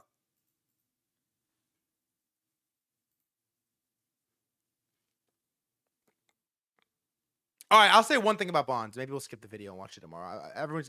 The company's gonna get mad at me. Dean Apatow gonna be mad at me if I skip it. But I do have one take, which is that okay. War is obviously not over, right? Like bronze bro lock-in. I don't want to watch it. Several Gulf country officials from nations President Trump claimed urged them not to strike Iran. They were unaware of the attack. U.S. is seizing ships. There's this funny Vance clip we can watch about Trump not making stock trades. And look, basically the take is that we're very much still at war. Oil is feeling it and the bond market is really feeling it. I don't know enough about bonds to give you like intricate take on what this means, other than the fact that Trump has to step in at some point. We can watch the bond video. But I do have one take, which is there's this, going back to the Munger inversion thesis. There is this interesting thought process, which is like, actually first, let me show you this tweet first. I had this funny take. This first. I like to see old Donald Trump wiggle his way out of this jam. Trump wiggles his way out of the jam easily. Well, nevertheless. This is how this usually plays out in my novice experience trading Trump markets. But I had this thought process, which is like, okay, during the duration of this war, all the retards, myself included, got super bear pilled at the bottom. Myself included. Okay? And you are punished for being a bear. You are rewarded for being a blind bull. The whole war. Every escalation. You've been rewarded for being a blind bull. The most. And everybody, myself, and a lot of these, like, I don't know, the Chumbas of the world, the Evans of the world, a lot of these really smarter, and I don't want to like name specific names, I don't remember I don't know how everyone was positioned, but it seemed like a lot of smart people, all of the retards, and then myself, were really bear-pilled at the bottom of the war, like Karg Island, May 31, okay? And the delusional bulls got paid, because there was like 5 iterations. There was like 5 different levels of this, okay? And then after the last one, Roaring ATH, the last bear flipped into a perma bull, right? Even like Chumba wrote Qs are going to 3x, like the last bear capitulated into a turbo bull. Myself included. I started coming on here and I'm like, fade all war, no matter what. Oil price retarded, bond yields, who cares? Like retarded, fuck it all. Fade. We are long. And so I almost have this sick, twisted thought, which is that they trained, like part of the reason I feel like we were able to go up was because everybody was scared, capitulated, and sidelined, and they were short or sidelined and started top blasting higher because they actually thought Trump was going to nuke Karg Island. They actually thought it was going to happen. I thought it was going to happen. I was like, fuck that shit. And the delusional bulls, Chris Camillo, was like, fuck you guys, I'm buying Amazon. Gets paid so much. And so the last bear has flipped to a perma bull. And in their programming in their brain is saying fade, fade, fade, fade, fade. And so I'm seeing all these tweets now as bond yields are soaring, as oil is back up, as stocks are down. And everyone's like, fuck that, buying. Fuck that, I'm buying. I'm long, I'm long, I'm long. And then it almost makes me think, now this is the one that's going to catch people. Because we've been saying it on stream over and over. It doesn't matter until the big one. And now everyone is acting like it's a fucking joke. Everyone's like, fuck you. I'm slamming. Like, Micron's down 4%. I'm bidding Mike. What am I doing bidding Micron? I'm bidding Micron down 5%. I'm bidding. Everyone's bidding. Everyone's like, fuck that. Like, you know, Chumba, all these guys are tweeting like this. You know, everyone's like, I made a joke about how macro doesn't matter and Fei Zhao's like true. I'm like, what do you mean Fei Zhao says true? Like, also, what's good, Ansem? I tweeted this. I tweeted this. Let me find the tweet. I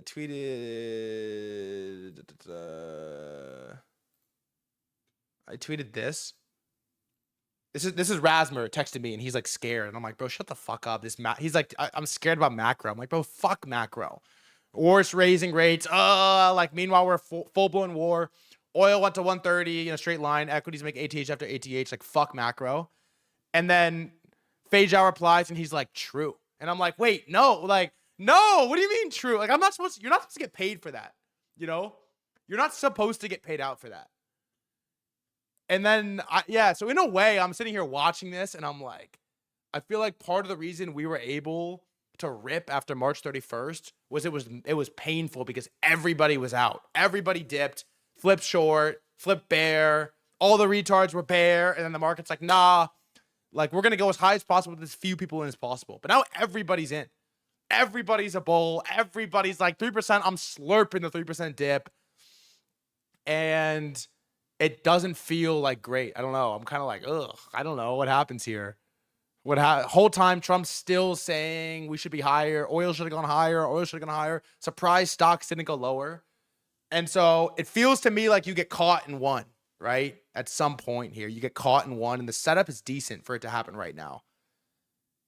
And so, yeah, if there was like a time for a bull trap, it feels like a decent time. With that being said, I'm now long Micron and I've added to it. I don't know. I feel like and many times with this stock stuff I know nothing about, I'm like a counter signal a little bit. Like when I get fired up, I've been so wrong on the war stuff. I've been right about crypto. I've been really right about crypto. I've been right about alts, but I've been wrong about the war stuff. Like I've been so wrong about it. When I'm bearish, you should be buying. I've been so wrong about it except for the first oil trade. I binked the first oil trade, but everything else I've been so wrong about. And I'm sitting here like, fuck you guys, I'm long. And I'm just like, it's not usually that easy. You know what I mean? It's not usually that easy. So just some food for thought as it relates to bonds, as it relates to where we're at in the war, as it relates to the whole situation. There's also this crazy South Korean. I did get psyop by Jang, by the way. I've been right on Zcash. I've been really right about crypto, I think. But I haven't been super right about the stock stuff. Like I don't know. I missed most of the move. I've been long Zcash, which is made up for it. But I would have liked to have bid SanDisk, shorted Cerebra. I don't know. Like a lot of stuff I would have liked to have done. And so I just think, part of the reason, by the way, is I'm talking to guys like Calvin. You know? It's like, can you blame me for being first time ever learning anything about the Middle East? I'm introduced to it by Professor Jang. And then the first interviewer is Calvin. It's like, what do you expect? What do you expect from me? I'm only a human, you know? There's only so much I can do. So also there's this crazy like propaganda, or I don't know propaganda, but feels like a coordinated push on South Korean market getting fucked. If you remember, we talked about this a lot with oil, that South Korea is like a huge, huge, huge importer of oil. And so they are super reliant on the Strait of Hormuz. And it was circuit breaker down quite a few days, but it's been fading it entirely. And yeah, they don't give a fuck. And so the Kospi's South Korean index is down what, like 9%? It was down like 11.5 at ATL or local lows. Samsung is basically all-time highs. SK Hynix is down, I don't know what, 13. I just like SK Hynix because I like the way it sounds. DNAP's always talking about SK Hynix. I love the way it sounds. And that's mostly where we're at. So Koreans have now maxed out margin on the Kospi and are directly going to banks for loans. People that are 60 have never owned trading accounts, and now it's the fastest growing age group to buy leveraged semiconductors. Just one article of many describing the madness. 60-year-olds that have never owned stocks ever are ripping into the market on leveraged semiconductors. Yeah, I agree. It's usually this. Look, sometimes these times are always different, but usually this type of behavior does not get rewarded. I don't know. I'm not coming here to bear pill you. I'm really long. I'm long altcoins and crypto. So what am I really saying? But it doesn't get rewarded that often. I actually haven't read this yet. Is there a video? No, it's just a picture. Let's see. This is the Korea Times. This is a reputable news outlet. A single post updated May 8th by a Korean civil servant on Blind, the anonymous workplace community app, set off a frenzy online.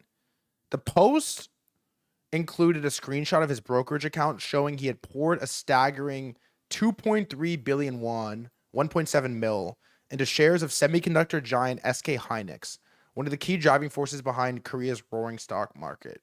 Even more striking, 1.7 billion won, 1.7 million USD, or about 1.5 mil of that investment was financed through margin loans borrowed from his brokerage. I believe this quote, even if the revenues are real, this shit is up like 30x. I know.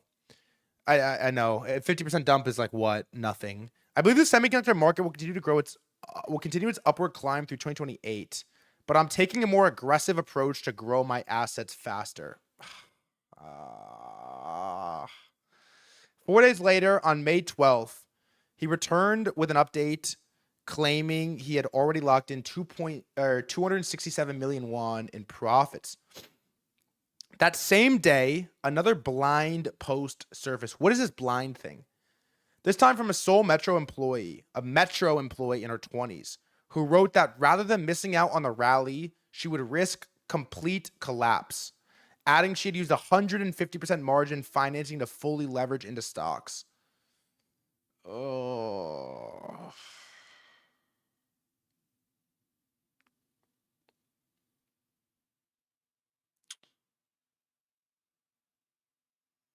Wow. This one. According to recent industry data, the nation's 10 largest brokerages generated a combined 600 billion won in interest income from margin lending in the first quarter of this year, up 56% from a year earlier. Whoa.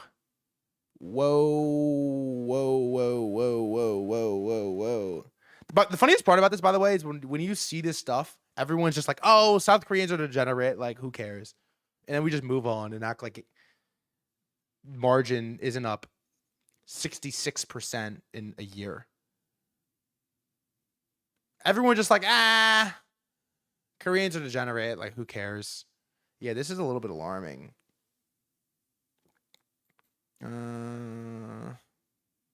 The crazy part too is these people that are doing this are so fucking paid. So paid. Which is unbelievable, really. I mean, look how these people are so paid, bro. This thing is up from April 1st. South Korean index is up 60%, bro. Year to date, it's up.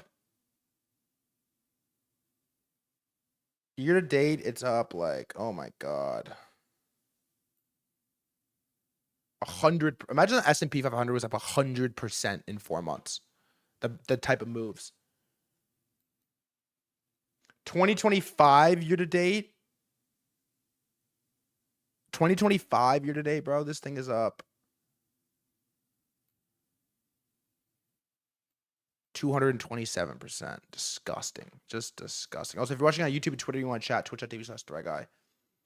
So yeah, the margin's up insane. It's up like 50% this year. And Koreans are surrendering life insurance policies to buy SK Hynix. Insurance surrenders are at the top 3 life insurers jumped 16% the last quarter. Holy fuck. Dude. Insurance surrenders at the top 3 life insurers jumped 16%. Savings bank deposits fell below 100 trillion won for the first time in 4 years. Commercial bank time deposits dropped 12 trillion won since February. The entire financial system is being rerouted into 2 semiconductor stocks. When new money into a rally comes not from income but from liquidating safety nets, this is how the end of every cycle looks. The thing about this, though, is that because there's only like 2 fucking names that are getting the flows, it can just go so parabolic, right? That's the thing, is there's only 2 stocks. They're buying SK Hynix or leverage SK Hynix and Samsung. That's it. And they're not that expensive. Like, they're not that, like, damn,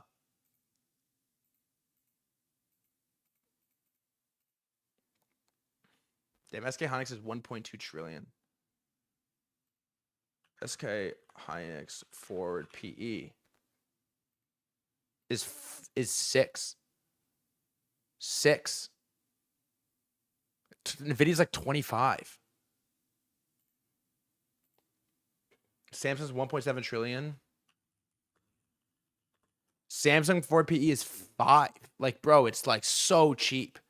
They could be, these things could it's more profitable than half the Mag 7. They could both, SK Hynix, let's go like, should I look up like Samsung 2025 profit? 30 billion versus like what? Like Microsoft? What's a good comp?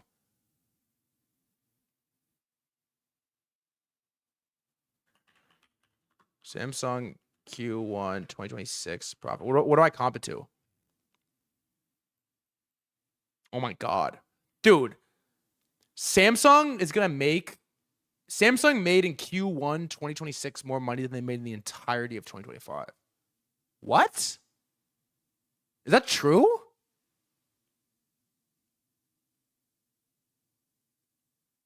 What?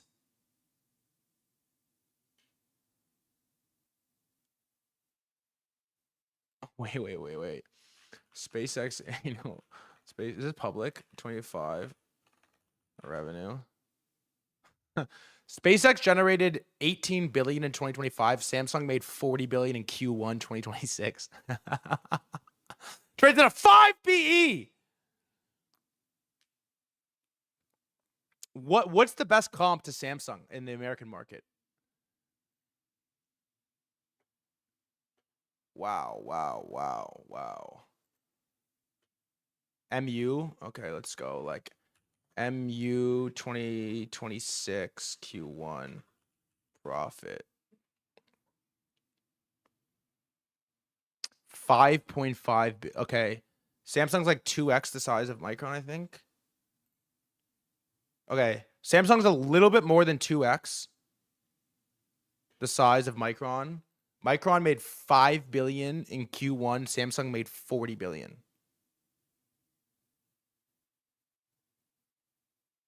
Okay. 2x bigger, a little less than 2x bigger makes 8x profit. That is disgusting. What about Micron 2025, the whole year? They made 1 billion in 2025. Profit. 2 billion profit. Samsung made 30. Huh. I think SK Hynix is bigger than Samsung. Let's look at SK Hynix. SK Let's look at Apple. Apple Q1 2026 profit. They made the same profit in Q1. Apple and Samsung. Apple is what? 4 trillion? How much? 4.4 trillion. So this is the thing about it, which is like, it's so degenerate. I think SK Hynix is bigger than Samsung in memory. How much does SK Hynix make?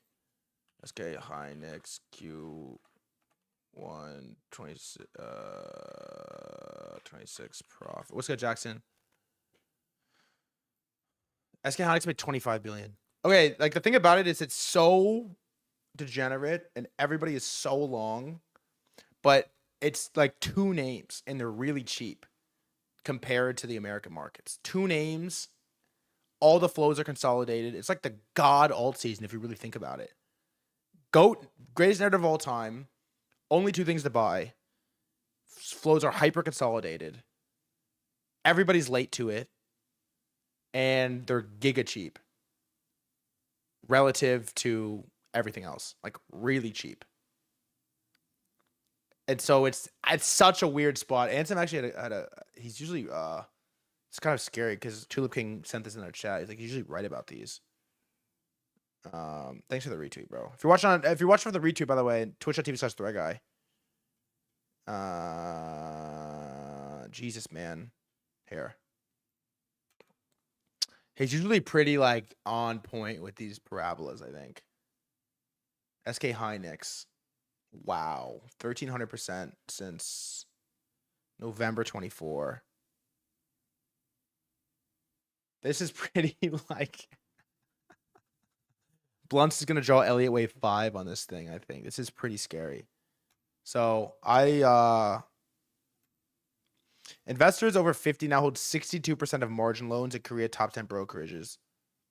Among those in their 60s, margin debt doubled from 3.9 to 8 trillion won in 1 year.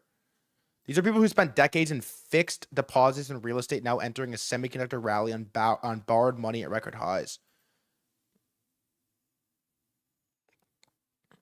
Same thing in smaller models happening in India. I have not heard about Indian stocks yet. Are we running India? It's the last. Yeah. Feels like new crypto people rushing to buy the top of alt season. Tough to gauge. It's just really tough to buy these like vertical charts, you know? Like, this has been this is the thing that was made this stock market rally, I think, more difficult to trade than people are getting credit for. Is that what happened with Lighter? They front ran some announcement. What happened? Is that new?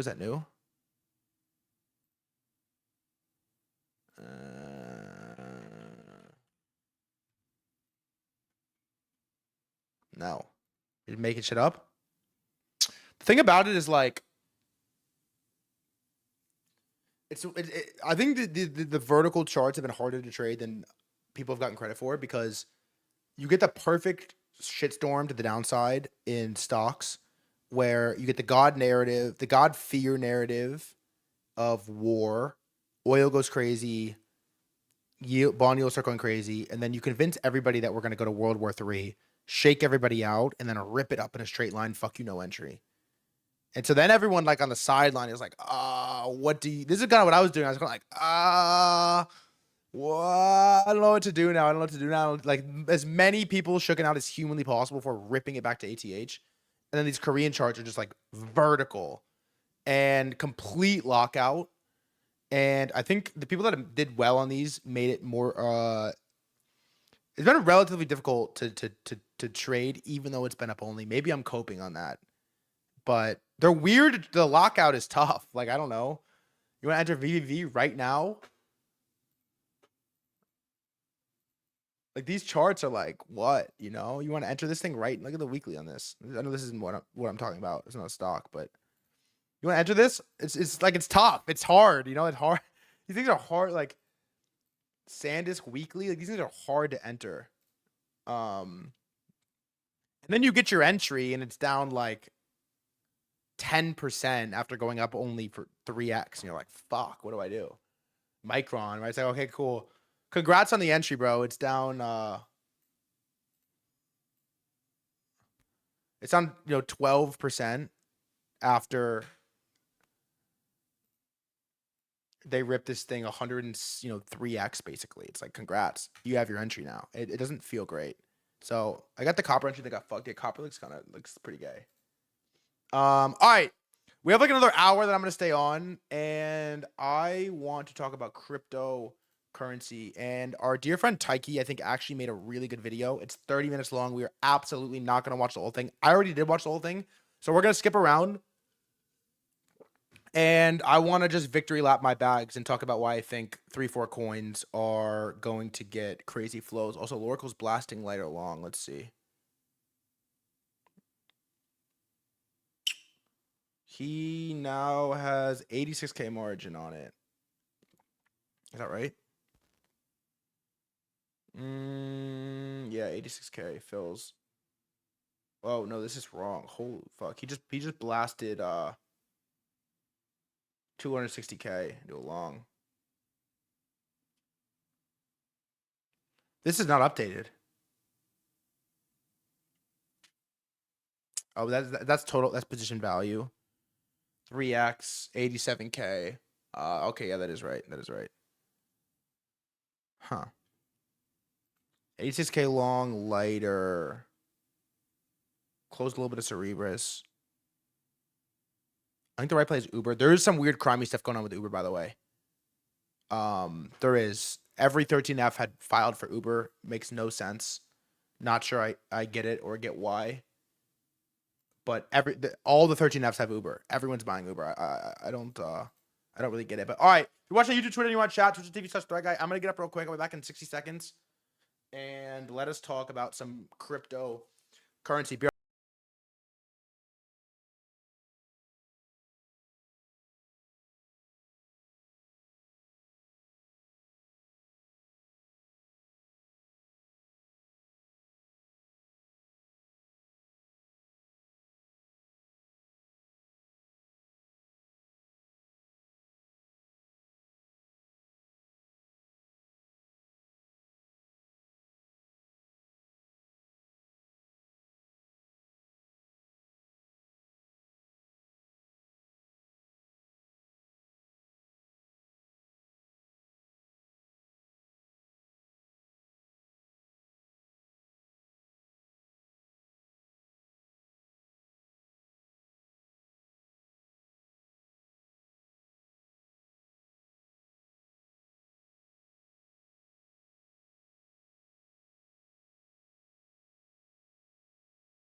I'm gonna gatekeep this, but it's so good. But Paul Tudor Jones is a movie. There's a movie called Trader about Paul Tudor Jones running around like a freak on the pit floor of the 80s, screaming and buy and sell orders like a fucking lunatic, and it's an hour long of that's it. Him running around screaming for an hour. I was gonna watch it last night, but I was on a guest call for like way too long, and I didn't get to it. But I'm gonna watch it tonight probably. But unbelievable. I'm gonna gatekeep this. But there's an interview that's really good. Paul Tudor Jones and Stanley Druckenmiller. Paul interviewing Druck on, I think this is older than 6 years. It came out right after, they interviewed right after Trump won the election. And Druck talks about his positioning. He talks about how everyone was positioned for Hillary to win. And one of the things that's interesting he talks about is the best trade. I think it happened like on a Friday or Saturday, is all the stock markets were closed. And so the only way to trade it was currencies. And so he was like, I don't know I think he was long the doll. I don't know exactly, but it's such a good interview. And I recommend people watch it because Druckenmiller is the fucking go. I've become a huge fan of Stanley Druckenmiller. Like the biggest fan. I think he's so lit. And Paul Tudor Jones is a freak too. Anyways, Taiki had put out a really good video. It's a little bit, it's a Taiki video, so it's not, the most electric thing ever. But he makes a really good case for why Bitcoin is bottomed and what the next coins are going to look like. And I really like it. So I'm going to put on 1.2x and let's watch and I'll pause and we'll watch and I'll pause. I'll watch and we'll pause.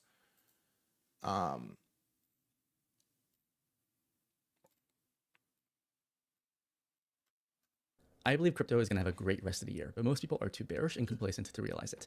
In this video, I'll go over my latest portfolio changes and why I think Bitcoin, Zcash, and Hyperliquid are destined for much, much higher prices. This will be the agenda for the video, so let's get right into it. We're going to skip some of these parts, but I do have a playlist on this, so make sure to check it out if you have the time, but I know it's a lot of videos, so I'll try to summarize it as quickly as possible to respect your time.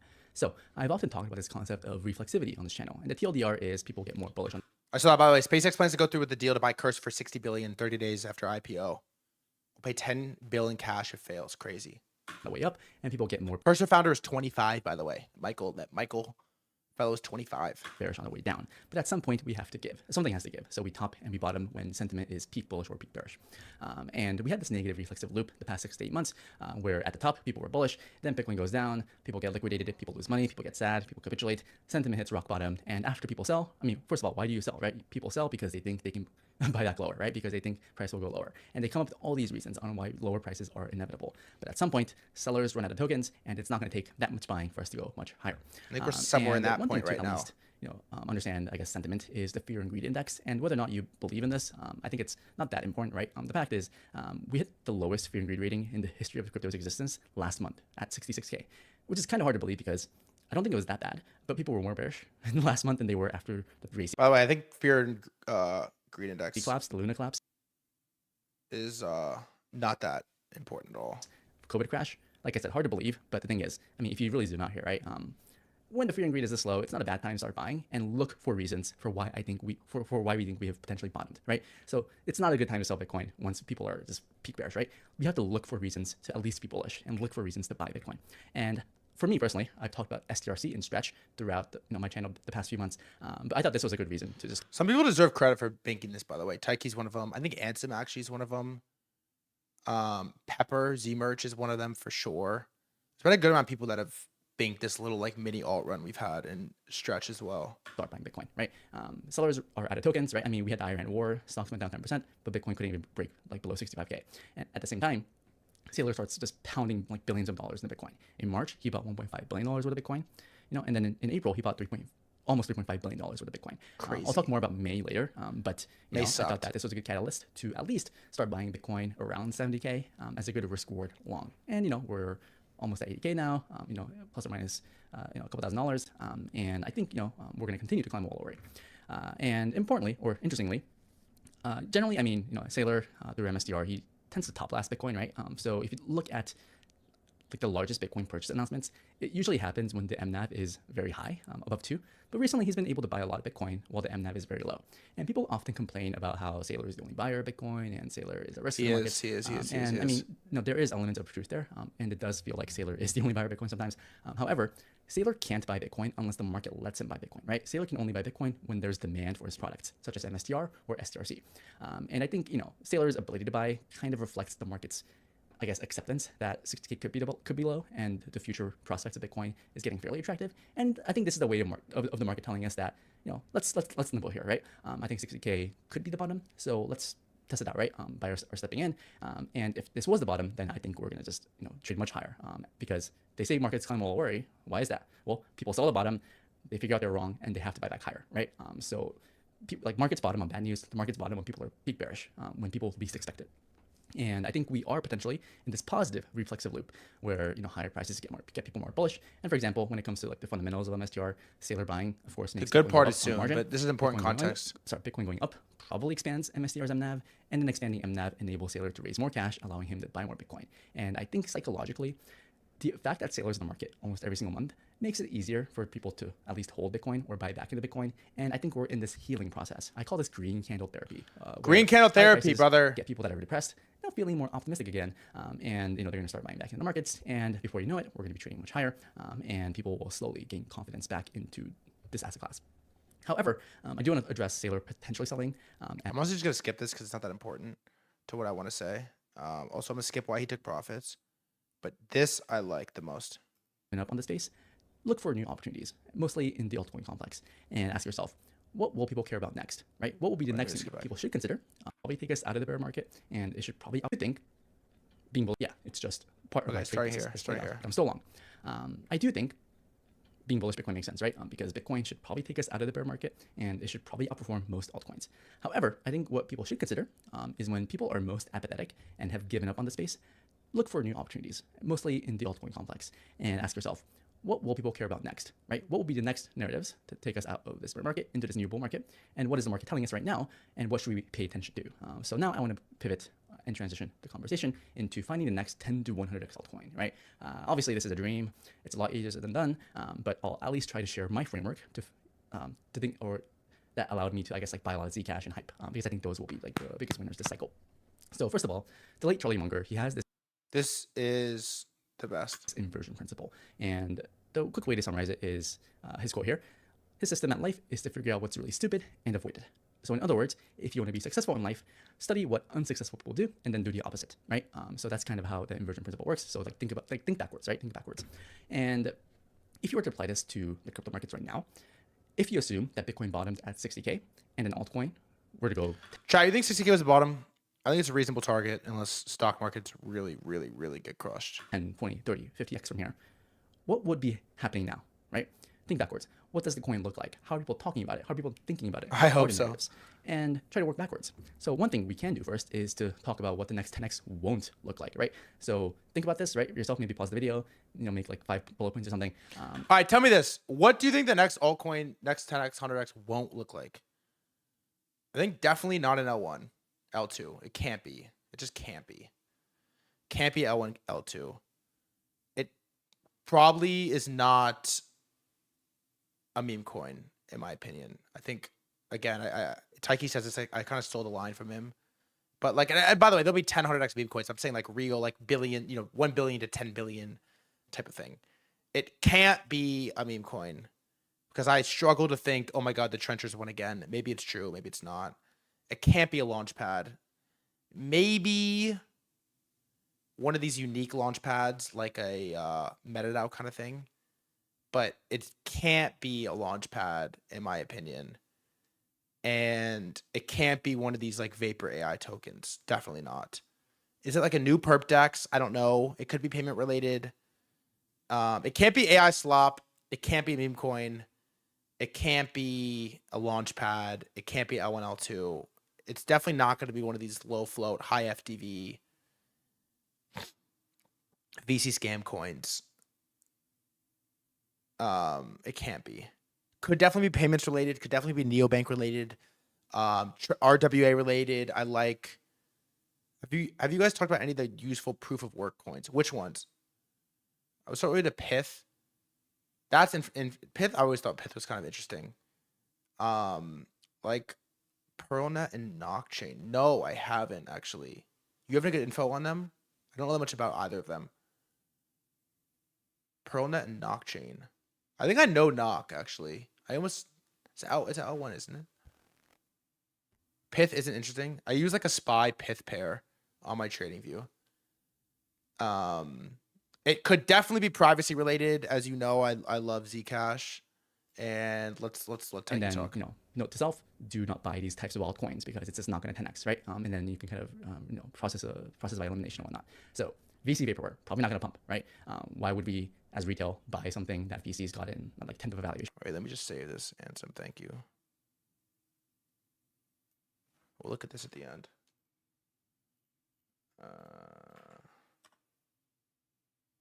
The Nock thesis.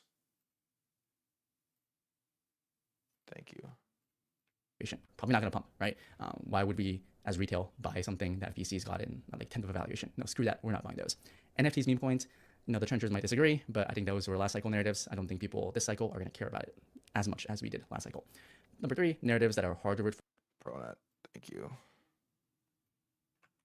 Damn, man, I'm fucking locked in right now. That's a good sign, honestly.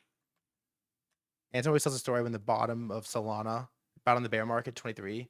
He was like locked going to Solana conferences, talking to every dev. It's a good sign. But the fucking true that we're not buying those. NFTs, meme coins, You know, the trenchers might disagree, but I think those were last cycle narratives. I don't think people this cycle I'm sorry, I kind of agree with this. Meme coins will exist, but they cannot lead again. care about it as much as we did last cycle. Number 3, narratives that are hard to root for. This kind of ties in with VC vaporware and meme coins. You know, looking back, let's say in the year 2028, do you think we'll look back on this year and be like, wow, like the meme coins had a resurgence, right? The trenchers won again, right? I just don't think it's gonna happen. I don't think it's good to root for. I think what's easier to root for are things with more cypherpunk ideals and things that, you know, people can actually like be passionate about. And I don't think some of these things are it. On-chain compute markets is sick. Chart is down only, showing no signs of life. So, you know, if you think Bitcoin is bottomed and alts were to like pump from here, if that altcoin has not pumped yet, then it's probably never going to pump, right? And then last bullet point, PvP. So also, yeah, if you're DCAing dead altcoin right now, I would probably stop. Unless you know something I don't, I would probably stop if you're DCAing a dead alt right now, because if it's not going right now, I don't know what it's going to take. You know, we want to buy stuff that, you know, we can all benefit from, right? I don't want I don't want to buy something that you know, someone else is going to like dump on me, of course. So let's talk about what the next 10x will. Who's building on-chain compute markets? I fucking like the way that sounds. I like the way that sounds. Like, and then we can like work backwards and look for these qualities in an altcoin and then buy those. It's kind of like the opposite, right? Of like the opposite thing, but player versus environment, right? PPE. You know, I hold it, you hold it, it goes up, we all win, right? We're all happy, right? Wag me, right? Wag me. Damn, it is not. Number 2, easy to root for. A good story, right? We all need a good story because this ties in with the reflexivity, right? The positive reflexivity. Number 3, ride some structural tailwinds of some macro trend, right? So I don't think meme coins ride some macro trend, but what will people care more about, like, let's say a year from now, 2 years from now? And then like look for those opportunities. Number 4, chart showing some signs of life, like I said earlier. If an altcoin, I mean, Bitcoin went from 60K to like 80K or so, right? If an altcoin were to pump from here, it should probably be moving by now, right? I know it's easy to, or I know there's like this allure of like wanting to buy something at the all-time lows. I fully like agree with this. It's like easier to pump, or, you know, there's like more room for upside or whatever. But how markets work, especially in crypto, is things that are pumping are more likely to pump, right? And if something were to pump like more from here, it's probably like probabilistically it should already be moving, right? So it's better. Do you know what USDAI is? It's like a GPU financing GPUs. We had founder on stream. I think it's cool, but they don't make any money. It's like a revenue business, but they don't do any revenue. It's kind of a tough business. Already up a lot from the bottom, and then like, you know, allocate capital to that. So, for example, Polkadot, it's literally near all-time lows. You know, I get the point, right? It's like, oh, if it goes to all-time highs, it's too early. Yeah, they don't make any money. But I mean, it's literally Polkadot. Like, no one cares about this token, right? So don't buy stuff that looks like this. You know, whereas Hyperliquid, and it's not like particularly cheap. $45. It's probably gonna keep going higher, right? It's got good narratives, good tailwinds, and I think we can all kind of understand. Yeah, Hyperliquid is a good token, and this is a good-looking chart. You know, there's something here. You know, and also ask yourself, like working backwards, if Bitcoin hasn't bottomed yet at 60K, would Hype really be trading like this? Because Hype bottomed at the end of January. You know, and when Bitcoin was going down only from, let's say, October to January, Hype was also going down. But something changed in January, right? That's when buyers stepped in, and we've just been steady Eddie up and to the right. So that's something to at least consider as well. And, you know, people often ask themselves, like, oh, like, what's the next? The thing that fires me up about Hype is, like, if you think about what it takes for one of these new tokens to get to a new all-time high, like, you think about Solana, right? What would it take for Solana to get to a new all-time high is you need something to surpass Donald Trump launching a meme coin on Solana. And so, in theory, it has to be bigger than meme coins. It has to be, because there's no way to top the euphoria of Trump launching a meme coin, right? And so when you think about Hyperliquid, like Teki mentions this too, I think it's a really good take, where it's like, okay, Hyperliquid goes to like $60, whatever, in a bull market on everybody trading crypto perps. And then what would it take if you just like locked yourself in a room and thought, what would Hype need to do to make a new all-time high? And your answer would probably be something along the lines of price discovery in TradFi assets, which happened with silver and gold, and then happened with oil, and then motion on pre-IPO perps, which really happened with Cerebras and is potentially going to happen again with SpaceX. Those two narratives are significantly bigger than the first one, and they're working, and they're converting to revenue and profits. And therefore, a new all-time high repricing would be justified. And then from that perspective, you could fucking get pretty fired up about something. And so it just makes it a more interesting trade, where it's like, okay, Solana's cheap, but like, I don't know. It's like, no, Hype is actually executed on the thing that you would need it to do to make a new all-time high. Now it's just a matter of the chart playing out. Good take, because revenue should be way stickier. Exactly. Like the fact that hype hit price discovery on oil. And then really, I think silver was cool, but really oil and Cerebrus to me feel like light switch type of moments where it was like, whoa, this is changing. This is like market changing. Do you think the government tries to regulate hype like you do in the stock market? I mean, announcements say no, right? Like, announcements say no. Tweeted about it yesterday.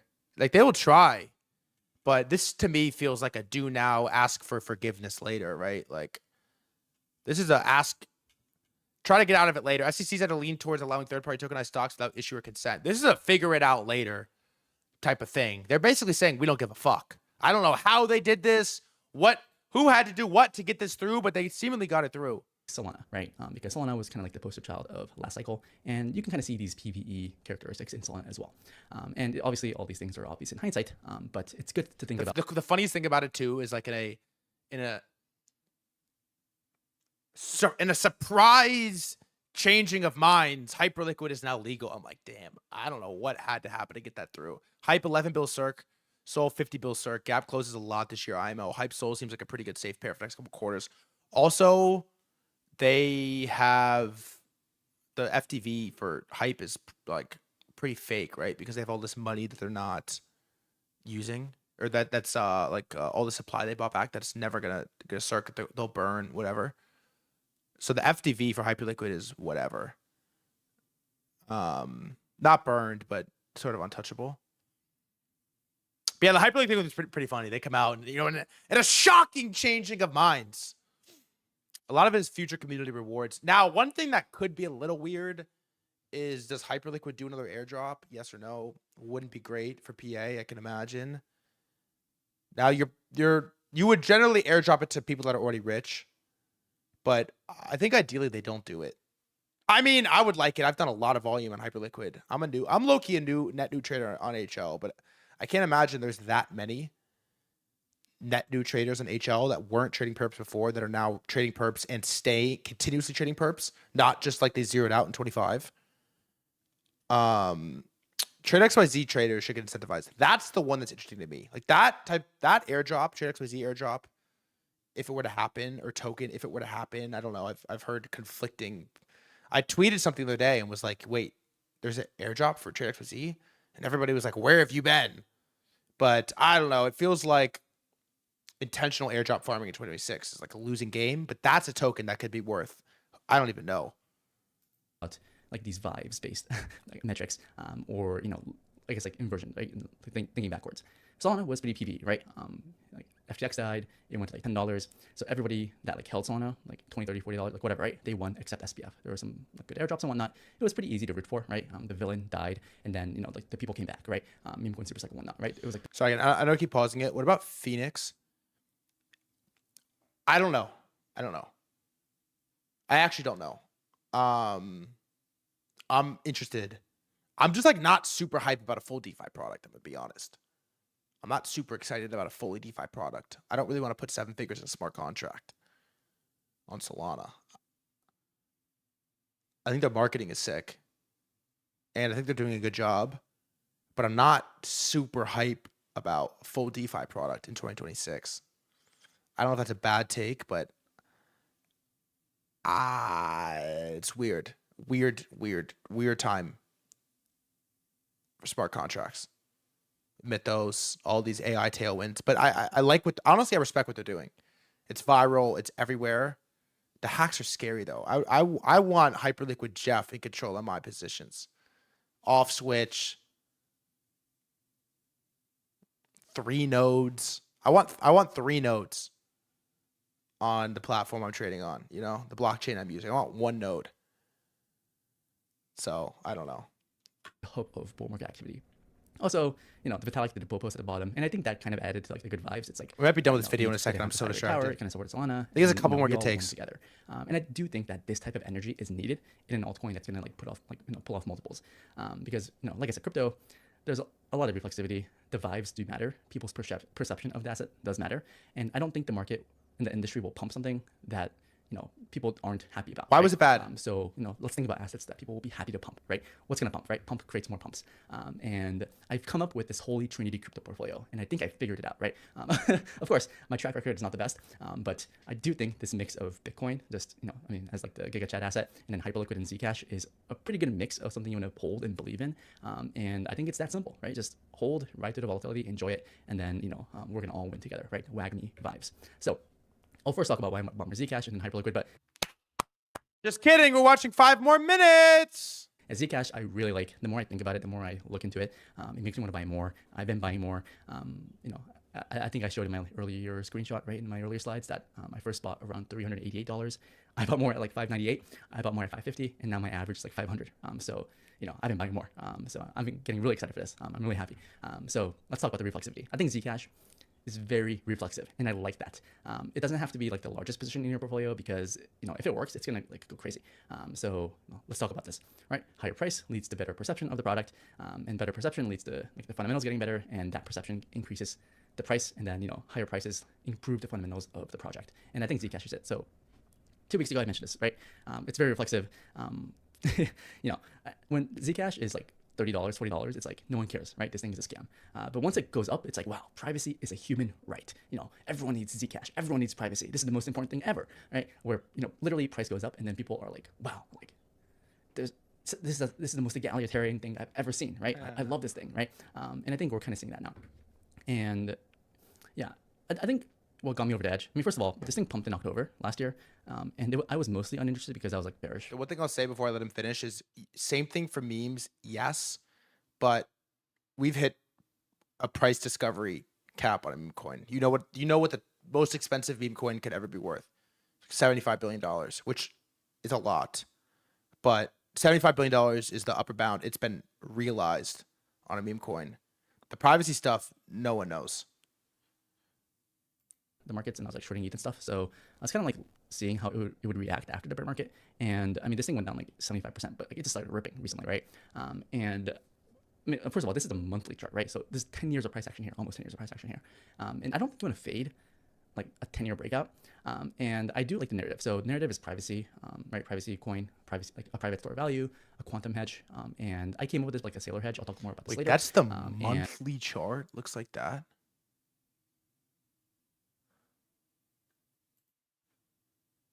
Back to 2017. I might need a different pair though. No, what's the best?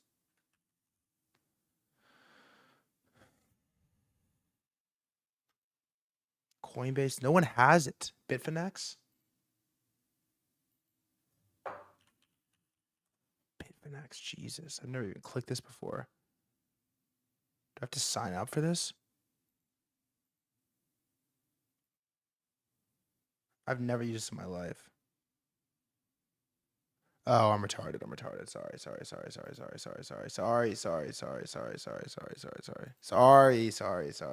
Sorry.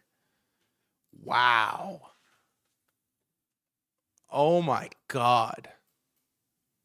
This is the monthly chart, bro. Oh my God. What is up with this, by the way? What is this? This is crazy.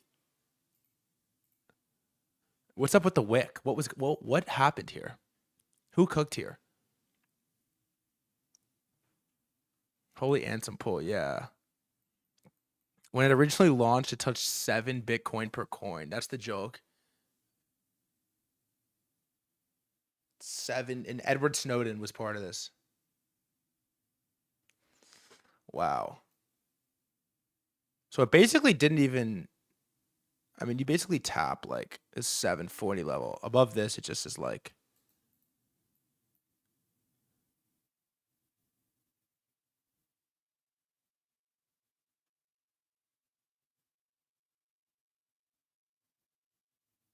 it's crazy. Ansem tweets like 7 Bitcoin for 1 Zcash. It's like a joke. And then everyone's like new price target. Like, I mean, you can't even joke. You can't even fucking shitpost. This is disgusting. Wow. So you basically break fake ATH, and then you have 250% to like real ATH. And then Wow. Zach BTC. So let's start using Bitfinex pairs, I guess.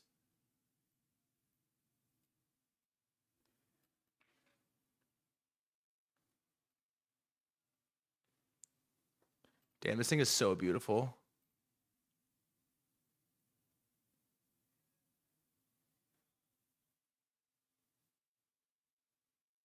Wow.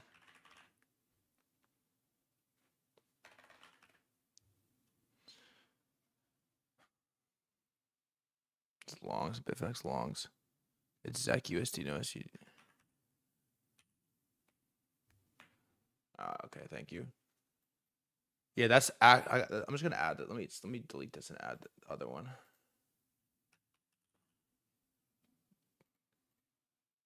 Good shit. That's why he makes the big fucking bucks, man. Let's talk equities again. Equities are reserved for the first 2 hours of the stream. The last hour, we just fucking watch crypto. We stare at crypto. VVV2 is nuts. It's so nuts. Why is Ansem chatter? Why haven't you put up a VC? He could join. I'm sure we'll do an Ansem episode at some point in the near future. Also, every time this guy joins everywhere, they spam him to fucking come up and speak. So we gotta let him just listen. And there's no. Let's give Tyke a couple more minutes though. Oh, like cash flow, right? So there's no valuation floor or ceiling. So if this thing hits like 3K, no one's gonna be surprised. We'll do it eventually. $200, no one's gonna be that surprised either, right? So it's really risky. It's a really high risk, high reward type. Hey, you gotta do Eric Voorhees though, for real. You gotta get him. You run that episode back. Maybe this week. And people are saying this should be like 10% or 5% of the market cap of Bitcoin. So the higher Bitcoin goes, that also raises the ceiling, and it could be like Bitcoin beta in that sense. And there's been a lot happening over the past year or so. Most notably in January, the SEC dropped its case against Zcash. This is big, by the way. Lobbying for Zcash, and I think Zcash is a better privacy coin than Monero because it's probably going to be like the most compliant privacy coin, where if you use Monero, that's my new take. When people ask, oh, but a drug dealer doesn't use Zcash, but exchanges will list it. This is the difference. Exchanges will list it. Exchanges will list it. Probably a criminal. If you use Zcash, you're not going to go to jail type of thing. And let's talk about the inversion theory, right? If Zcash were to 10x from here, what would need to be happening now, right? Like inversion theory. First of all, the supply of Zcash in the shielded pool is going up and to the right, which is really good, right? Because the more Zcash in the shielded pool improves Zcash as a product. Because let's say you have $1 million that you want to shield, right? If there's 0 Zcash in the shielded pool, you can't use it, right? Because if you're like 100% of the TVL, then there's no privacy there. And how it kind of works is, you can buy Zcash, you can put it in the shielded pool, you can just let it chill there. And if you do want to move the money around in the future, you can just pull your Zcash out of the shielded pool, but your Zcash won't be tracked to like whatever your previous transaction is. So it's kind of like a mixer, and it's a way to store your capital there, and that's kind of how it works. And of course, the higher Zcash goes in price, the more supplies in the shielded pool, better it it works. More it's dollars beautiful to be put in here into the future. So from that perspective, there is fundamentals, and it's improving in that sense. And one of the questions I was thinking is like, why did it take so long, right? Like, why is it important now? And there are like macro factors that tie into this, but also maybe Zcash needed 10 years of these proof of work emissions and this accumulation and distribution phase before it could really work as a private. He's done 1.25x, by the way. And like I said, I just don't think I want to hedge, or I want to fade a 10-year breakout. Where, I mean, if you really think about it, people like myself, other influencers or other funds or whatever, right? They're getting excited, right? They're talking about it, and maybe that's like a top signal. I mean, maybe, but people are so apathetic right now. So if people are still getting, if people are getting excited about something now, then there's probably more signal there than noise. Of course, if Bitcoin's like at 6 figures and then people are talking about meme coins or something, right? Maybe that's more top signal vibes. But I think there's more signal now than there's ever been, right? You want to pay attention when people are tapped out, and I think this is the opportunity. And if I'm wrong, one of my favorite rants I did at the beginning of the stream, but I'm just gonna reiterate one more time, is that basically if you are still at all remotely interested in crypto and you talk about crypto on Twitter, and you have any money left, you're by default signal. You have to be, because everybody else is dead and lost everything and left. And this is why I'm cracking up and laughing that everyone is like, oh, X altcoin, one of the 3 coins that's moving is consensus. It's everyone's already bought. It's consensus. It's like, bro, yeah, the only 150 people that have actually kept money like this thing, there's probably some signal in that. And then the second order effect of that is like D Gills made a tweet and he's like, everybody in crypto already holds hype. And he's like, yeah, but TradFi doesn't. Wall Street doesn't. And so I just think I read a Beanie tweet and he was like, I'm going to read it one more time because I just couldn't get over this tweet. It's like so stupid. It's so stupid, this tweet, bro. I got to unmute him for the sake of reading it easier. He replies to me and says, so I tweet, it's wrong to call crypto traders counter-signal anymore. The only ones left with money, I figured out how to profit in other markets and or position in literally the 3 tokens that have traded decent this year. I want to be upset about everyone bull posting the token I hold when in reality they're all sharps by default. And he replies, he's like, I think you're confusing good traders with insider bundlers and market manipulators. I'm like, bro, it's 2026. I said, I don't know when you last entered a crypto trade, but there's literally nothing to bundle or manipulate anymore. You're in hype, Zcash, VVV, maybe TON and near, or you haven't seen profit since 2025. And then he basically says, the last time I made money in crypto was with Bohm in 2024. Brother, that was 3 years ago. That was 3 years ago. 3 years was the last time. And it's 2026. You missed everything. I mean, you missed everything. You missed all the pump fund coins that 24 summer, the whole like Michi, Shark Cat, all that shit, all the Mog, all the early like Billy to a Billy. You missed all that. You missed all the AI stuff. You missed Trump, all that stuff. You missed all the Believe stuff. I mean, that's 3 years. And so the people generally at this point that are coming out and are like, oh, it's the trade is consensus, haven't made money in like multiple years. And so this is why I'm like reprogramming my brain a little bit. Like I'm not trying to spend too much time on crypto at the moment because I feel like there's opportunity everywhere. But I think, again, 3-4 spots, flows consolidate, the coins actually matter, the narratives are actually goated, and they could reflexively go really high. And there's no such thing as consensus. It's like, again, it's like me and my 10 homies are standing at the river watching dead bodies float down the river because there was a pandemic. And I'm like, yeah, wearing an N95 mask right now is consensus. It's like, yeah, consensus among the 10 guys that lived, you know? Consensus, or like in the morgue talking about consensus. It's like the 3 people alive have chosen consensus. It's like, yeah, because they made it this far. And so I'll finish a minute of Taiki, right, but we make money. Cool. So consensus among the 10 guys that lived as a bar. Yeah, it's like Ryan Watkins and Ansem and DeFi Monk and a couple others are like Base 16Z have deemed hyperliquid as consensus because they're all long. It's like, those are the 10 guys that have made money. There's that. And like I said in my last video, Zcash, same supply schedule as Bitcoin, right? 4-year halving cycle. And the last halving was November 2024. And if you think about the 4-year cycle, right, the Bitcoin, like, you know, the 4-year cycle, like maxis and whatnot, they say, hey, you know, like a raging bull market happens like a year after the halving, right? I mean, we're a year and a half into the halving, you know, so, you know, maybe, like I said, maybe Zcash needed all this supply training to really work. And the fundamentals are improving, right? Development, regulatory front, and the shielded pool, right? Zcash and the shielded pool and whatnot. And also, this is also signal, I think, you know, like whatever you think of like the bankless guys or like the Solana people, right? The thing is, Zcash is bringing these communities together. You know, like think about 2 years ago. Like, I mean, the ETH people, the Solana people, they couldn't really agree on something, right? It's like, oh, meme coins are good, meme coins are bad type of thing. But like Zcash, as this cypherpunk concept, as an asset, is bringing these people together, right? To bull post and like talk about Zcash and privacy together. And I think that's beautiful, right? Especially now, like in the past year or so, right? We had all this grift, we had all these reasons to think that crypto is a scam. So I think, you know, what will take us out has to be something that makes us feel good about the space. And I think Zcash does make us feel good about the space because, you know, it's like this team that's been working on this for 10 years. It's these diamond hands community that's stuck through it. And, you know, if they're making money, I don't think anyone can complain, right? Even if you don't like Zcash, or don't like get it, right? It's like if Zcash pumps and like the 5-year holders like diamond hands, they make money. Like I'm sure you'll be happy for those people, right? Whereas for like some like random VC paper where it's like, yeah, like screw the VCs type of thing. So I think, you know, we're kind of seeing like this, what I said, green candle therapy, right? Where the soul, right? The crypto soul is healing, right? The next cycle, hopefully there's less grift and more like feels good vibe coins. And I think Zcash, I think there's something there, right? So I don't know. I think it makes a decent argument for Zeke, and I remain long with a lot of money, and I remain a bull on a couple tokens in crypto.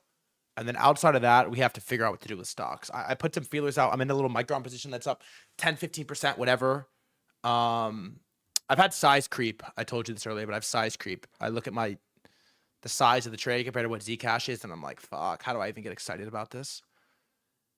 But we're in a crazy spot. We have NVIDIA earnings tomorrow, which we're going to stream. Why does your Bitcoin clock say 81K? I don't know. It's broken. Should I take it down? Like manifesting 81K is like such a joke. I think our biggest risk actually to this little alt season fizzling out is Bitcoin can chud, but it can't like die. Like new lows would fuck us. Chudding around 70s, I don't think is that big of a deal if these things really have bids. Bitcoin death would be rough. Like 50K would make this, it would fuck me probably. You get fucked at a Zcash, I think, at 50K Bitcoin. Hyperliquid, maybe not. Or you get like a full decoupling and then we go to $1 million. But you can chud, but you just can't die. IMO just be short ETH. I think this is the worst looking one, by the way. ETH. This is rough. I mean, this thing is like ready to fucking just look out below. This is a daily. Solana too. I had this as like a decent long level. This to me looked like a decent long level if it was gonna go. And it just the thing with Sol is like, I don't know. How low is it going, right? Like, is it going to $20? Like, no, probably not. You have like a good amount of like, I guess like a good amount of like chop in here to pick up. Maybe you get to like 50 on Sol. I mean, that's like half. Jesus. But I don't know. For some reason, I'm like not that excited to like just to short Sol. I don't short anything because I feel like I'm too retarded for it. But I'm not that hyped to short Sol. I just feel like it's been through a lot here, and this is a decent level. But this one is so bad. Let's delete this. No, just bare naked chart. This thing is pretty rough. Look at this. This is the funny part about ETH, by the way. Is like this thing is basically sat in a range for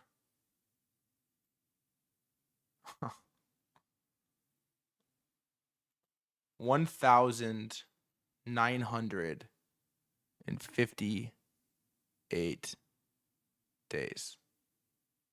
Yo, first time chat. I was good. It was good, Co. 5 years. 5 years. And so if you ever see this thing above 5K, I mean, you probably just put along your net worth on it, right? The craziest part about it too is you look at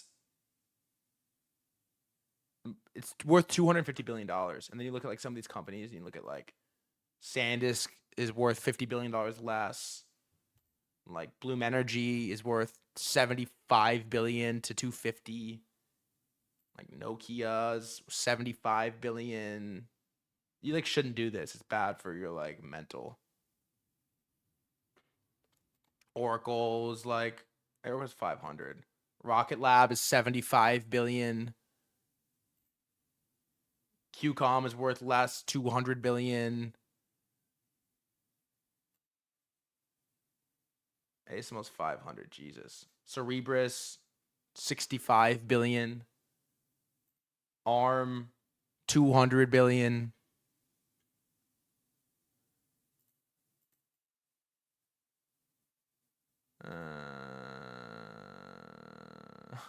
GameStop is worth $9 billion. It's crazy. Texas Instruments, definitely worth less. How much? Same. 275, a little more. Billion. The Block, Jack Dorsey, 41 billion. Reddit, 29 billion. Robinhood, 66 billion. I know they're not really like fair comps at all, but still, it's ridiculous. So that's where I stand. And I think tomorrow's going to be a pretty important day to see what happens after earnings. I'd be pretty careful until tomorrow on some of the stock stuff. But I am going to get us a bonds trader on. Maybe Capital Flows, who's been really binking. I think 5 p.m. is the earnings call. Earnings is right after market close. He's been binking the he binked per really well. And he's one of these like bond yield guys, which is like, I don't know. It's different. Takes a special type of dude to wake up and talk about bond yields. But I guess when it goes, it fucking goes. So I'm going to get a bond trader on for us. And then we're going to do... Oh, you want to see the poster? We're going to do the natural disaster stream. Probably tomorrow. I have like a semi-important IRL meeting tomorrow that might make it difficult. How do I show this? I don't actually know how to show this. Can I like paste it in the browser? Maybe not. No, I don't know how to show it. Whatever. I'll send it in the pit. Oh, do a draft on a tweet? Okay, bet. Let me do that actually. I don't want to show my Telegram. Look at this poster. Look at this poster. Look at this poster. Yeah, I got you, D-Nop. Good shit. That's why you get paid the big bucks, buddy.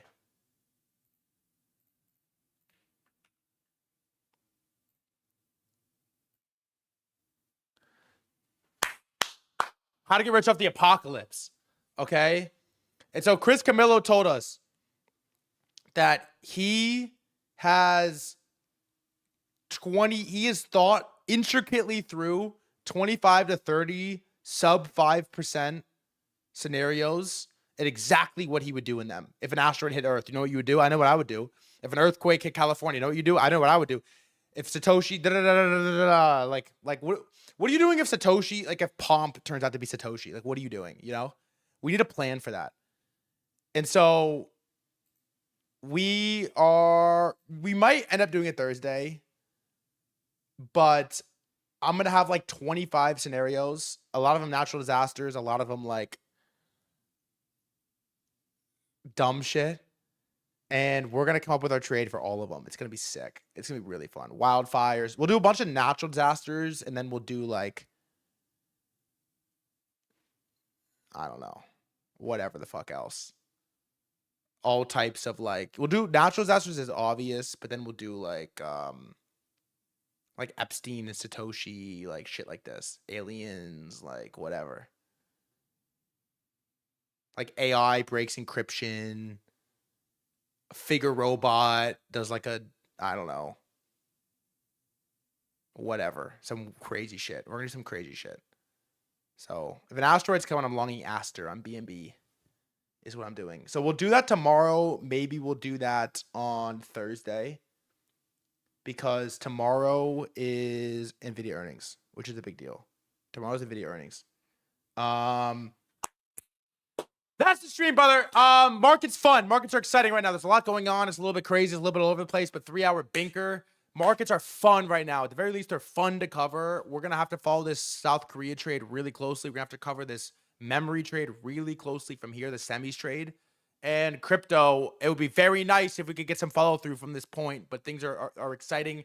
SpaceX is on the horizon. What you do with that should be on our fucking natural disaster list. SpaceX, OpenAI, and Anthropic all IPO in the next 3 months. That should be on our natural disaster list. If you are new here, I'm live every day at 3:30 p.m. EST. We talk crypto, we talk stocks. Now we talk fucking bonds, commodities, whatever. If it's happening, if it's moving, if there's volatility, we are talking about it. I love you. I appreciate you. I thank you for joining.